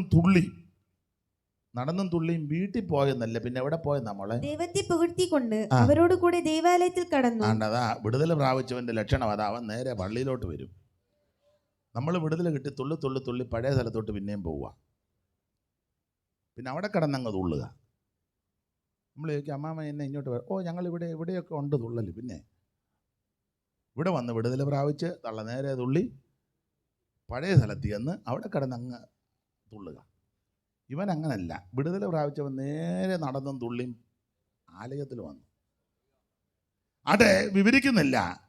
അതേ തുടർന്ന് ശക്തമായ പോരാട്ടമുണ്ടായി. പ്രശ്നം. പത്രോസിനെ യോഹന്നാനെ പിടിച്ച് നടുവ് നിർത്തി ശാസിച്ചു, ഈ നാമത്തിൽ മിണ്ടരുത്, യേശുവിൻ്റെ നാമം ഉച്ചരിക്കരുത്. ഇങ്ങനെയൊക്കെ ശക്തമായ പീഡ അങ്ങോട്ട് തുടങ്ങിയപ്പോൾ ആദിമസഭ കേസ് കൊടുക്കാൻ പോയില്ല, പോലീസിനെ കാണാൻ പോയില്ല, മുഖ്യമന്ത്രിക്ക് ഒന്നും പെറ്റീഷൻ കൊണ്ട് കൊടുത്തില്ല, MLAക്കും MP ക്കും കൊടുത്തില്ല. അന്നുണ്ടായിരുന്നെങ്കിൽ അന്നത്തെ ചുമതലപ്പെട്ടവർ ആരുമായിക്കോട്ടെ ആരുടെയും മുന്നിൽ ഒരു പരാതിയായിട്ട് പോയില്ല. അവർ ചെയ്ത കാര്യം അവരെല്ലാം കൂടെ ഒന്നിച്ചിരുന്ന് പ്രാർത്ഥിച്ചു. പെന്തിക്കോസുകാർക്കുള്ള പ്രമാണം പറയാം. നീ കേസ് കൊടുക്കാനും കേസിൻ്റെ പുറകെ നീ പോകരുത്. ഞാൻ പെന്തിക്കോസുകാരോടാണ് ഇപ്പം പറയുന്നത്. നിനക്കുള്ള പ്രമാണം, എന്ത് പ്രശ്നം വന്നാലും നീ ദൈവസന്നിധിയിൽ നിന്ന് പ്രാർത്ഥിക്കണം. നിനക്ക് വേണ്ടി യുദ്ധം ചെയ്യുന്നൊരു ദൈവമുണ്ട്. ഉന്നതന് മീതെ ഉന്നതനും അവന് മീതെ അത്യുന്നതനുണ്ട്. Praise the Lord. ഇവിടെ എല്ലാവരും ഇതിന് മയങ്ങുന്നവരാ. ഞങ്ങളുടെ നാട്ടിൽ പഴയൊരു പേര് പറയും, ജോർജ് കുട്ടി എന്നാ പറയുന്നത്. ഇവിടെ അങ്ങനെ പണ്ട് പറയും, ഇവിടെ അങ്ങനെയാ. എല്ലാവരും തിരിയും. നോട്ട് കാണിച്ചേ, അന്നേരം ഇല്ല, ആടിനെ ഇല കാണിച്ചു കൊണ്ടുപോകാൻ പോലെ ആടിനെ കൊല്ലാൻ കൊണ്ടുപോവുക. പക്ഷേ മുന്നേ പോകുന്ന പുള്ളിയുടെ ഈ 2 പ്ലാവല കാണും. ഈ ആടിന് ഇത് കിട്ടുകയില്ല. ഇവന് എല്ലാ ആടിനെ ഇത് കാണിച്ചായി കൊണ്ട് നടക്കുന്നത്. നിന്നെ പ്ലാവല കാണിക്കുമ്പോൾ ഓർത്തോണം, നിന്നെ ഗുണം വരുത്താനല്ല, അറക്കാൻ കൊണ്ടുപോവുക. അപ്പം ഇതിൻ്റെ നടുവിൽ നീ ചെയ്യേണ്ടത് ദൈവസന്നിധിയിലിരിക്കണം. നിന്റെ വ്യവഹാരമെല്ലാം ദൈവത്തോട് പറയണം. നമുക്ക് വേണ്ടി യുദ്ധം ചെയ്യുന്നൊരു ദൈവമുണ്ട്. ആലിമസഭ ഇത് കേട്ടപ്പോൾ ഒരുമനപ്പെട്ട് പ്രാർത്ഥിച്ചെന്ന വായിച്ചേ മോളെ. 4-ാം അധ്യായത്തിൻ്റെ 23 മുതൽ വായിച്ചേ. ആ താഴെ കണ്ണിക്ക് തുടങ്ങുന്നിടത്ത് വായിച്ചേ, 4:23 മുതൽ. വിട്ടയച്ച ശേഷം ഇവരെ പീഡിപ്പിച്ച് ഉപദ്രവിച്ച് ആക്ഷേപിച്ചു വിട്ടു. വിട്ടയച്ച ശേഷം അവർ കൂട്ടാളികളുടെ അടുക്കൽ ചെന്ന് മഹാപുരോഹിതന്മാരും മൂപ്പന്മാരും തങ്ങളോട് പറഞ്ഞതെല്ലാം അറിയിച്ചു. അടുത്തത്, അത് കേട്ടിട്ട് അവർ ഒരുമനപ്പെട്ട് ദൈവത്തോട് നിലവിളിച്ച് പറഞ്ഞത്. അടുത്തത്, ആകാശവും ഭൂമിയും സകലവും സൃഷ്ടിച്ച നാഥനെ. അടുത്തത്, ജാതികൾ കലഹിക്കുന്നതും. അത് 2-ാം സങ്കീർത്തനം 1-ാം വാക്യമാ. ജാതികൾ കലഹിക്കുന്നതും വംശങ്ങൾ വ്യർത്ഥമായത് നിരൂപിക്കുന്നതും എന്ത്? ഭൂമിയിലെ രാജാക്കന്മാർ അണിനിരക്കുകയും അധിപതികൾ കർത്താവിന് വിരോധമായിട്ട് അവൻ അഭിഷേകത്തിന് വിരോധമായി ഒന്നിച്ചു കൂടുകയും ചെയ്തിരിക്കുന്നു എന്ന് നിന്റെ ദാസനായ ദാവീദ് മുഖാന്തരം പരിശുദ്ധാത്മാവിൽ അരുളി ചെയ്തവനെ നീ അഭിഷേകം ചെയ്ത യേശു എന്ന നിന്റെ പരിശുദ്ധ ദാസന് വിരോധമായി ഹെരോദാവും പൊന്തിയോസ് പീലാത്തോസും ജാതികൾ ഇസ്രായേൽ ജനവുമായി ഈ നഗരത്തിൽ ഒന്നിച്ചുകൂടി സംഭവിക്കണമെന്ന് നിന്റെ കൈയും നിന്റെ ആലോചനയും മുൻ നിയമിച്ചതൊക്കെയും ചെയ്തിരിക്കുന്നു സത്യം. ഇപ്പോഴും കർത്താവേ, നിങ്ങൾക്ക് ആ ഭാഗം അറിയാം. ഇവർ ഒന്നിച്ചുകൂടി പ്രാർത്ഥിച്ചു. ആദിമസഭ പ്രശ്നകലുഷിതമായ അന്തരീക്ഷത്തിൽ ആനിമസഭ ഒന്നിച്ചുകൂടി പ്രാർത്ഥിച്ചപ്പോൾ ദൈവവചനം ഉരുവിട്ട് പ്രാർത്ഥിച്ചു. താഴോട്ട് പഠിക്കുമ്പോൾ അവർ പ്രാർത്ഥിക്കുന്ന സ്ഥലം കുലുങ്ങി. ദൈവം അത്ഭുതം ചെയ്തു. ഇന്ന് രാത്രി പ്രാർത്ഥിക്കുന്ന നിനക്ക് വേണ്ടി ദൈവം അത്ഭുതം ചെയ്യും. ആമേൻ. നമുക്ക് എന്ത് പ്രശ്നം വന്നാലും ആമേൻ മറുപടി പറയാനും എതിർക്കാനും ഉടക്കാനും ഒന്നിനും പോകരുത്. ദൈവമക്കൾ മുഴങ്കാലും മേലിരുന്ന് പ്രാർത്ഥിച്ച് പോരാടണം. നാം പ്രാർത്ഥിക്കുമ്പോൾ രാജാക്കന്മാരുടെ ഹൃദയം യഹോവയുടെ കയ്യിൽ നീർത്തോട് പോലെ ഇഷ്ടമുള്ള ദിക്കിലേക്ക് ദൈവം തിരിച്ചുകൊണ്ട് വരും. ഏത് കൊമ്പനും മുട്ടുകുത്തും പ്രാർത്ഥിക്കുന്നവൻ്റെ മുന്നിൽ. സ്തോത്രം. നീ ആത്മാർത്ഥമായി പ്രാർത്ഥിച്ച് ബലപ്പെട്ട് ഒന്നിനും പോകണ്ട, നിന്റെ മുന്നിൽ വന്ന് മുട്ടുകുത്തും. Praise the Lord. ആ ഭാഗത്തേക്ക് അധികം പോകുന്നില്ല. അങ്ങനെ ആദിമസഭയ്ക്ക് പീഡയുണ്ടായി. ഈ പീഡയിൽ ആദ്യം മരിച്ചത് രക്തസാക്ഷിയായ ആളാണ് സ്തേഫാനോസ്. ആ സന്ദർഭത്തിലാണ് പൗലോസും ഇതിന് ഒത്താശ ചെയ്തു. എന്നാൽ പൗലോസ് യേശു ക്രിസ്തുവിനെ ദർശിച്ചു. ഡമസ്കസിൻ്റെ പടിക്ക് വെച്ച് ക്രിസ്തുവിനെ കണ്ടു. അത് താനെ അഗ്രിപ്പാവിനോടും ഒക്കെ വിസ്തരിക്കുന്ന വേളയിൽ പറയാറുണ്ട്, നട്ടുച്ച നേരത്തേക്ക് സൂര്യനേക്കാൾ കവിഞ്ഞൊരു പ്രകാശം ഞാൻ യേശുവിനെ കണ്ടു. ലേഖനത്തിൽ താൻ പറഞ്ഞല്ലോ, ഒടുവിൽ അകാല പ്രജ പോലുള്ള എനിക്കും അവിടുന്ന് പ്രത്യക്ഷനായി. കൊരിന്ത്യർക്കെഴുതിയ 1-ാം ലേഖനം 15-ാം അധ്യായത്തിൻ്റെ 3 മുതൽ താഴോട്ട് പഠിക്കുമ്പോൾ നമ്മുടെ കർത്താവാകുന്ന യേശു ക്രിസ്തു തിരുവെഴുത്തും പ്രകാരം മരിച്ചു, തിരുവെഴുത്തും പ്രകാരം അടക്കപ്പെട്ട് 3-ാം ദിവസം ഉയർത്തെഴുന്നേറ്റ് ആദ്യം കേബാവിനും പിന്നെ മറിയയ്ക്കും പിന്നെ 12 ഒക്കെ പ്രത്യക്ഷപ്പെട്ട് പിന്നെ 500-ലധികം ശിഷ്യന്മാർക്ക് പ്രത്യക്ഷപ്പെട്ട് താഴോട്ട് പഠിച്ചു വരും. പറയാം, ഒടുവിൽ അകാല പ്രജ പോലുള്ള എനിക്കും അവിടുന്ന് പ്രത്യക്ഷപ്പെട്ടു. അപ്പോൾ യേശു ക്രിസ്തുവിനെ കണ്ടു, ക്രൂശിനെ കണ്ടു. പൗലോസ് ഗലാത്യ ലേഖനം 6:14 പറയുകയാ, എനിക്കോ നമ്മുടെ കർത്താവാകുന്ന യേശു ക്രിസ്തുവിൻ്റെ ക്രൂശിലല്ലാതെ പ്രശംസിപ്പാൻ ഇടവരരുത്. ഞാൻ ഓടിച്ച് മുമ്പോട്ട് പോകാം. ഈ പൗലോസ് ക്രൂശിൽ പ്രശംസിപ്പാൻ ഇടവരരുത് എന്ന് പറയാൻ കാര്യം, ഇനി ശാന്തമായിട്ട് 1-2 കാര്യങ്ങൾ ചിന്തിക്കുക. എന്തുകൊണ്ടാണ് ഈ ക്രൂശിൽ പ്രശംസിപ്പാൻ കാരണം? ജഡത്തിൽ പ്രശംസിപ്പാൻ ഒത്തിരി വകയുള്ള ആളാണ്. 8-ാം നാളിൽ പരിച്ഛേദനയേറ്റവൻ, ബെന്യാമീൻ ഗോത്രജൻ, ഇസ്രായേൽ ന്യായാധികാരൻ, ന്യായപ്രമാണം സംബന്ധിച്ച് പരീശൻ, ശുഷ്കാന്തി നിമിത്തം സഭയെ കണ്ടമാനം ഉപദ്രവിച്ചവൻ, ഇതിലെ നീതി സംബന്ധിച്ച് അനന്യൻ, റോമാപൗരത്വമുള്ളവൻ, കപ്പലുടമസ്ഥൻ്റെ മകൻ, സെന്നിദ്രി സംഘത്തിലെ അംഗം. ഇങ്ങനെയൊക്കെ ഒത്തിരി പ്രശംസിപ്പാൻ വകയുണ്ട്. പക്ഷേ ഡമസ്കസിൻ്റെ പടിക്ക് വെച്ച് യേശുവിനെ കണ്ടു കഴിഞ്ഞപ്പോൾ താൻ പറയുക, എനിക്കതൊന്നുമല്ല പ്രശംസ, എനിക്ക് ക്രൂശാണ് പ്രശംസ. ഒരു ദൈവ പൈതലിനെ പ്രശംസിപ്പാൻ ഉള്ളത് ക്രൂശില്ല. എന്താ ക്രൂശിൽ പ്രശംസിപ്പാൻ കാരണം? ഒന്ന് രണ്ട് കാര്യങ്ങൾ നമുക്ക് ചിന്തിക്കാം. അതിലൊന്ന്, ക്രൂശിൽ പ്രശംസിപ്പാൻ കാരണം, നിങ്ങൾ കൊലോസ്യ ലേഖനം ഒന്നെടുത്താട്ടെ. കൊലോസ്യ ലേഖനം 1-ാം അധ്യായത്തിൻ്റെ 20-ാമത്തെ വാക്യം. കൊലോസ്യ ലേഖനം 1:20. വളരെ ശാന്തമായിട്ട് ചിന്തിക്കാം.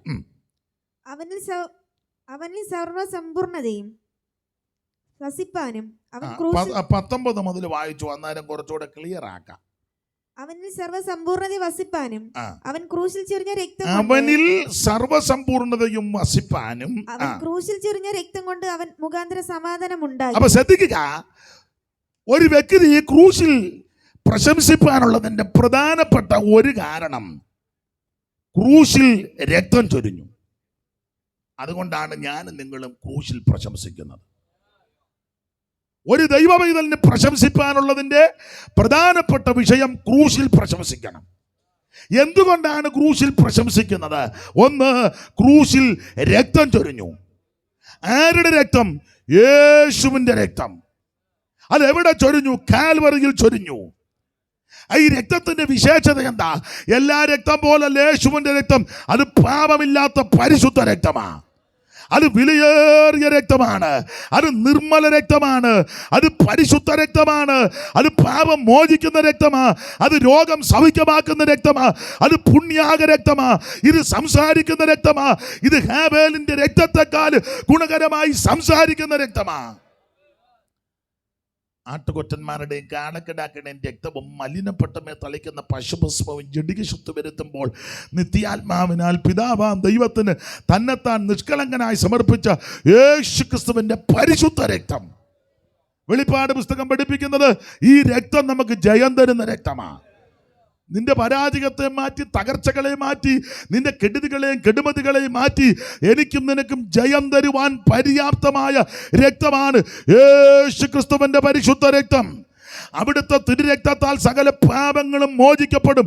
യേശുവിൻ്റെ രക്തം സകല പാപങ്ങളും പോക്കി നിന്നെ ശുദ്ധീകരിക്കും.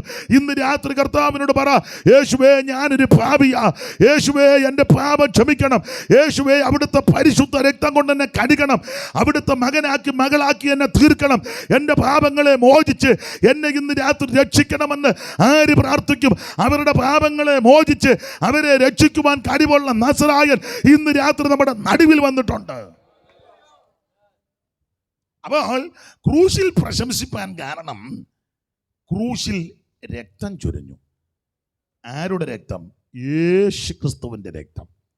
അതുകൊണ്ടാണ് ക്രൂശിൽ പ്രശംസിക്കുന്നത്. ഈ രക്തം ക്രൂശിൽ ചൊരിഞ്ഞത് കൊണ്ട് നമുക്ക് എന്തോ സംഭവിച്ചു, എന്തോ ഉണ്ടായി. അവിടെ ഒരു വാക്യമുണ്ട്, അതുകൊണ്ട് സമാധാനം ഉണ്ടായെന്ന. ഒന്നുകൂടെ വാക്യം വായിച്ചേ മോളെ.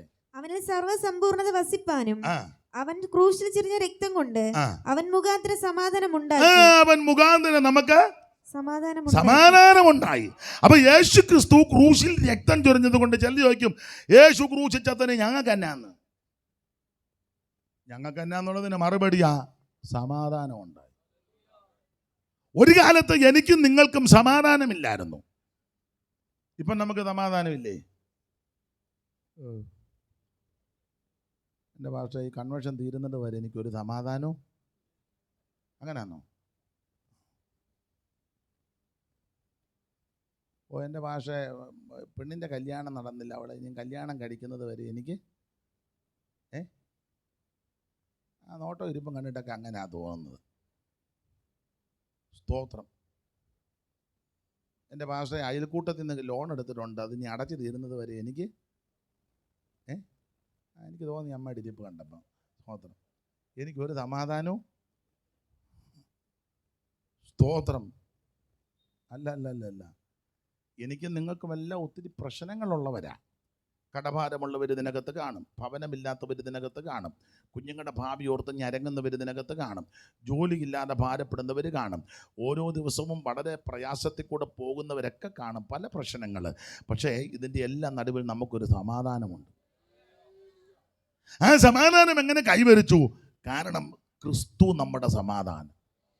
യേശു നായകൻ സമാധാന ദായകൻ നമുക്കെന്നും ധനമേ, എന്തിനാകുലം കലരും നൻ മനമേ, എന്തിനാകുലം കലരും നൻ മനമേ. യേശുനായകൻ സമാധാനദായകൻ നിനക്കെന്നും ദാനമേ, എന്തിനാകുലം കലരും നൻ മനമേ, എന്തി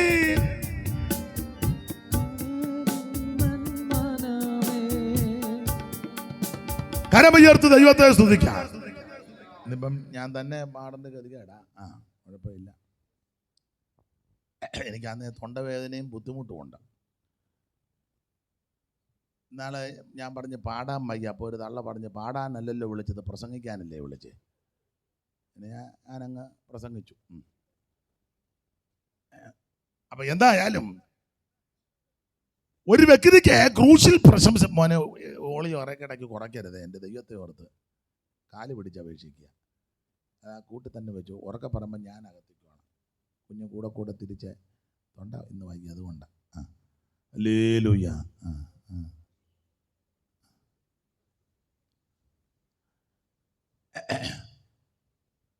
അപ്പോൾ ഒരു വ്യക്തിക്ക് ക്രൂശിൽ പ്രശംസിപ്പാനുള്ള പ്രധാനപ്പെട്ട കാരണം, ഒന്ന്, ക്രൂശിൽ രക്തം ചൊരിഞ്ഞു. ആര് രക്തം ചൊരിഞ്ഞു? യേശു ക്രിസ്തു രക്തം ചൊരിഞ്ഞു. വേറെ ആരും സ്വന്തം രക്തം മനുഷ്യവർഗത്തിന് കൊടുത്തേച്ചു പോയില്ല. പലരും അനേകരുടെ രക്തം എടുക്കാനാ പറഞ്ഞേ. നീ അവൻ്റെ രക്തം എടുത്തോണ്ട് വാ, ഞാൻ നിന്നിൽ. അല്ലല്ല, യേശു അങ്ങനല്ല. യേശു സ്വന്തം രക്തം ചിന്തി. മനുഷ്യനെല്ലാം എടാ നീ അവൻ്റെ രക്തം എടുത്തോണ്ട് വാ, അങ്ങനെ പറഞ്ഞു അങ്ങോട്ടും ഇങ്ങോട്ട് ശത്രുത ഉണ്ടാക്കുക. എന്നാൽ അങ്ങനല്ല, യേശു സ്വന്തം രക്തം ചിന്തി. അപ്പോൾ ക്രൂശിൽ എവിടുന്ന് രക്തം ചിന്തിയത് കൊണ്ട് ആമേൻ ക്രൂശിൽ പ്രശംസിക്കുന്നു. ഈ രക്തം ക്രൂശിൽ ചൊരിഞ്ഞത് കൊണ്ട് നമുക്ക് എന്തോ ലഭിച്ചെന്ന ആ വാക്യത്തിൽ നമുക്ക് സമാധാനം ഉണ്ടായി. അങ്ങനല്ലേ മോള്? ഒന്നുകൂടെ വായിച്ചേ. സമാധാനം. അവനിൽ സർവ്വസമ്പൂർണ്ണത വസിപ്പാനും അവൻ ക്രൂശിൽ ചൊരിഞ്ഞ രക്തം കൊണ്ട് അവൻ മുഖാന്തരം സമാധാനം ഉണ്ടായി. അവൻ മുഖാന്തരം നമുക്ക് സമാധാനം. നമുക്ക് എന്തിലൊക്കെ എങ്ങനെയൊക്കെയാ സമാധാനം? ഒന്ന്, ദൈവത്തോട് സമാധാനം ഉണ്ടായി. 3 വിധത്തിലാ സമാധാനം. ഒന്ന്, ദൈവത്തോട്. റോമാലേഖനം 5:1 വായിച്ചേ മോളെ. വിശ്വാസത്തിൽ നീതീകരിക്കപ്പെട്ടിട്ട് നമ്മുടെ കർത്താവായ യേശു ക്രിസ്തു മൂലം നമുക്ക് ദൈവത്തോട് സമാധാനമുണ്ട്. ദൈവത്തോട് നമുക്ക് സമാധാനമുണ്ട്. കാരണം ഒരു കാലത്ത് നമുക്ക് ദൈവമായിട്ട് അടുക്കാനോ ദൈവത്തെ വിളിക്കാനോ ദൈവസന്നിധി വരാനോ ചെല്ലാനോ യാതൊരു യോഗ്യതയില്ലായിരുന്നു. അടുക്കാനൊക്കത്തില്ല. സ്തോത്രം. എന്നാൽ ഇപ്പോൾ യേശുവിനെ രക്ഷിതാവായി സ്വീകരിച്ച് പാപങ്ങൾ ഏറ്റുപറഞ്ഞ് ഉപേക്ഷിച്ച് അവിടുത്തെ പരിശുദ്ധ രക്തത്താൽ പാപങ്ങൾ പരിഹരിക്കപ്പെട്ട് ആമൻ യോഹന്നാൻ്റെയൊക്കെ ഭാഷയെ പറഞ്ഞാൽ കാൺമീൻ നാം ദൈവമക്കളെന്ന് വിളിക്കപ്പെടുവാൻ നമുക്ക് അവകാശവും പുത്രത്വമൊക്കെ ലഭിച്ചത് കൊണ്ട് നമുക്ക് ദൈവത്തോട് സമാധാനം ഉണ്ടായി. സ്തോത്രം. അപ്പോൾ ഒന്ന്, ദൈവത്തോട് സമാധാനം. ഇനി 2, പരസ്പരം സമാധാനം ഉണ്ടായി. നമുക്ക് തമ്മിൽ റോമാലേഖനം 12:18 വായിച്ചേ മോളെ. റോമാലേഖനം 12:18.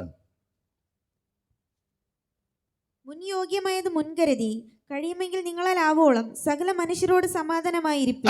കഴിയുമെങ്കിൽ നിങ്ങളാൽ ആവോളം സകല മനുഷ്യരോട് സകല മനുഷ്യരോടും സമാധാനമായിരിക്കും. അപ്പൊ തമ്മിൽ സമാധാനമുണ്ട്.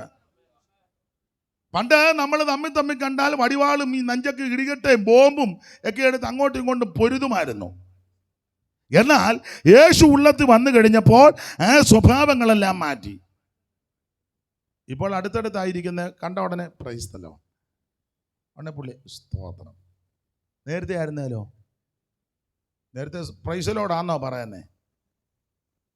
ഞങ്ങളുടെ ഒരു ചെറുക്കൻ പറഞ്ഞു ഞങ്ങളുടെ അമ്മയ്ക്ക് ഒത്തിരി ലോൺ ഉണ്ടെന്ന് പറഞ്ഞു. അതിനാണ് അമ്മയ്ക്ക് ഒത്തിരി ലോൺ. അമ്മ എപ്പോഴും അങ്ങ് പ്രൈസ് ലോൺ, അമ്മയ്ക്ക് ഇഷ്ടംപോലെ ലോണാന്ന് പറഞ്ഞു. എപ്പോഴും വരുന്ന പ്രൈസ് ലോൺ ഇഷ്ടംപോലെ ലോണാന്ന് പറഞ്ഞു. അപ്പം നേരത്തെ നമ്മൾ കണ്ടാൽ അന്യോന്യം കടിച്ചു കീറാനും ഉടക്കാനും വഴക്കും പുക്കാറും ഒക്കെ ഉണ്ടാക്കി നടന്നവരാ. എന്നാൽ യേശു ഉള്ളത്തിൽ വന്ന് ഈ കൃപയിൽ വന്നപ്പോൾ നമുക്ക് പരസ്പര സമാധാനം ഉണ്ടായി. ഒന്ന്, ദൈവത്തോട് സമാധാനം. രണ്ട്, അന്യോന്യം സമാധാനം. മൂന്ന്, നമ്മിൽ തന്നെ സമാധാനം ഉണ്ടായി. ഫിലിപ്പിയ 4:6-7 ഒന്ന് വായിച്ചേ. നമുക്ക് നമ്മിൽ തന്നെ സമാധാനം ഉണ്ടായി. ഒന്നിനെയും കുറിച്ച് വിചാരപ്പെടരുത്.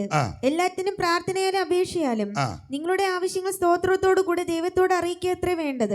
എന്നാൽ സകല ബുദ്ധിയും കവിയുന്ന ദൈവസമാധാനം നിങ്ങളുടെ ഹൃദയങ്ങളെയും നിലവുകളെയും ക്രിസ്തുയേശുവിൽ കാക്കും. നിങ്ങളുടെ ഹൃദയങ്ങളെയും നിലവുകളെയും ക്രിസ്തുയേശുവിൽ എന്ന് പറഞ്ഞാൽ നമുക്ക് നമ്മിൽ തന്നെ സമാധാനം ഉണ്ടായി. പ്രശ്നങ്ങളില്ലാഞ്ഞിട്ടല്ല ഇവിടെ ഇങ്ങനെ സമാധാനത്തോടിരിക്കുന്നത്, നമുക്ക് സമാധാനം ഉള്ളത് കൊണ്ടാണ്. ഒരു വിഷയമില്ലാത്തവരല്ല ഇതിനകത്ത് വന്നിരിക്കുന്നത്. ഇവിടെ ഇരിക്കുന്ന എല്ലാവർക്കും ഒന്നല്ലെങ്കിൽ മറ്റൊരു വിഷയങ്ങളിൽ ആമൻ സ്തോത്രം ഞരങ്ങുന്നവരാ. പക്ഷേ അതിൻ്റെ നടുവിൽ നമുക്കൊരു സമാധാനമുണ്ട്. അതുകൊണ്ടാണ് ആത്മഹത്യക്ക് ശ്രമിക്കാത്തത്, അതുകൊണ്ടാണ് കയറെടുത്ത് തൂങ്ങിച്ചാക്കാത്തത്. പ്ലാവില്ലാഞ്ഞിട്ടാന്നോ കയറില്ലാഞ്ഞിട്ടാന്നോ? ആണോ? ഈ ഏരിയയിലും പ്ലാവുണ്ട്, ഒരു കുരുക്കിടാനുള്ള പ്ലാവൊക്കെ ഉണ്ട്. കുറച്ച് ഇച്ചിരി പോകണമെന്നുള്ള ഡാമേജ് വേണേലും ചെന്ന്, നെയ്യാർ ഡാമേജ് വേണേലും ചെന്ന് ചാടി ചാകാം. വെള്ളമൊക്കെ ഉണ്ട്, ചാകാനുള്ള വെള്ളമൊക്കെ ഉണ്ട്. ദൂരോട്ട് പോകണമെന്നേ ഉള്ളൂ. അങ്ങ് തിരുവനന്തപുരം വരെ അവിടെ റെയിൽവേ പാളവും ഉണ്ട് അല്ലേ? എന്തിന് ദൂരോട്ട് പോകുന്നു? വീട്ടിൽ തന്നെ എന്തെല്ലാം സാവകാശം ഉണ്ട് ചാകാൻ അല്ലേ? ഒരു ചെറിയ ബ്ലേഡ് മതി, ആ ഞരമ്പങ്ങ് മുറിച്ചാൽ മതി. എന്തെല്ലാം സാധ്യതയുണ്ട് ചാകാൻ. എലിവേഷം അവിടെ ഇരിപ്പുണ്ട് അല്ലേ? പിന്നെ എന്നാ ചാകാത്ത? അവൻ്റെ ഭാഷ എനിക്കങ്ങ് പേടിയാണ്, അതുകൊണ്ടാണ്. പേടിയായിട്ടല്ല, നമുക്ക് സമാധാനമുണ്ട്. ഇതര വ്യക്തികളെക്കാളും പ്രശ്നമുള്ളവരായി ഇന്ന് രാത്രി ഇവിടെ വന്നിരിക്കുന്നത്. പക്ഷേ ഇന്ന് രാത്രി ഈ പ്രശ്നങ്ങളുടെ നടുവിൽ ഇവിടെ ഇരുന്ന് സ്തോത്രം ചെയ്യുകയും ദൈവത്തെ മഹത്വപ്പെടുത്തുകയും കൈയടിക്കുകയും ആരാധിക്കുകയും പാടുകയൊക്കെ ചെയ്യുന്നതിൻ്റെ കാര്യം നമുക്ക് സമാധാനമുണ്ട്. നമ്മുടെ സമാധാനം ക്രിസ്തുവാ. അപ്പോൾ ഒരു വ്യക്തി ഈ ക്രൂശിൽ പ്രശംസിപ്പാൻ കാരണം, ഒന്ന്, ആ ക്രൂശിൽ രക്തം ചൊരിഞ്ഞു. ആ രക്തം ചൊരിഞ്ഞത് കൊണ്ടുണ്ടായ നേട്ടം നമുക്ക് സമാധാനമുണ്ടായി. എങ്ങനെയൊക്കെ സമാധാനം? ഒന്ന്, ദൈവത്തോട് സമാധാനം. രണ്ട്, പരസ്പരം സമാധാനം. മൂന്ന്, നമുക്ക് നമ്മിൽ തന്നെ സമാധാനം. സമാധാനമില്ലാതെ ഞാൻ അലഞ്ഞു, യേശു സമാധാനമായി എൻ്റെ അരികിൽ വന്നു. സമാധാനമില്ലാതെ യേശു സമാധാനമായി എൻ്റെ അരികിൽ വന്നു. അവനെന്നെ താങ്ങി തൻ ഭുജബലത്താൽ എന്നെ നടത്തിയിടുന്നു. അവനെന്നെ അണച്ചു, അവനെന്നെ താങ്ങി തൻ ഭുജബലത്താൽ എന്നെ നടത്തിയിടുന്നു. യേശുവിൻ നാമം, യേശുവിൻ നാമം എൻ ജീവിതത്തിലെ ആശ്രയമേ. ഞാനെന്നും സ്തുതിക്കും, ഞാനെന്നും വാഴ്ത്തും എൻ യേശുവിൻ നാമം. എനിക്കെത്രയാനന്ദം. ഞാനെന്നും സ്തുതിക്കും, ഞാനെന്നും വാഴ്ത്തും ഓ യേശുവിൻ നാമം. എനിക്കെത്രയാനന്ദം. കരമുയർത്തി ദൈവത്തെ സ്തുതിക്കാം. ഞാൻ കമ്പിവാചകം പോലെ മുമ്പോട്ട് പോകാം. അപ്പോൾ ക്രൂശിൽ പ്രശംസിപ്പാനുള്ള ഒന്നാമത്തെ കാരണം, ക്രൂശിൽ രക്തം ചൊരിഞ്ഞു. ഇനി ക്രൂശിൽ പ്രശംസിപ്പാൻ രണ്ടാമത്തെ പ്രധാനപ്പെട്ട വിഷയം, ക്രൂശിൽ ശത്രുത്വം ഇല്ലാതാക്കി. അതുകൊണ്ടാണ് ക്രൂശിൽ പ്രശംസിക്കുന്നത്. നമുക്ക് അറിവുള്ള വാക്യം വായിച്ചോ? എഫേസ്യ ലേഖനം 2-ാം അധ്യായത്തിന്റെ 13 മുതലുള്ള തിരുവെഴുത്ത് വായിച്ചേ മോളെ.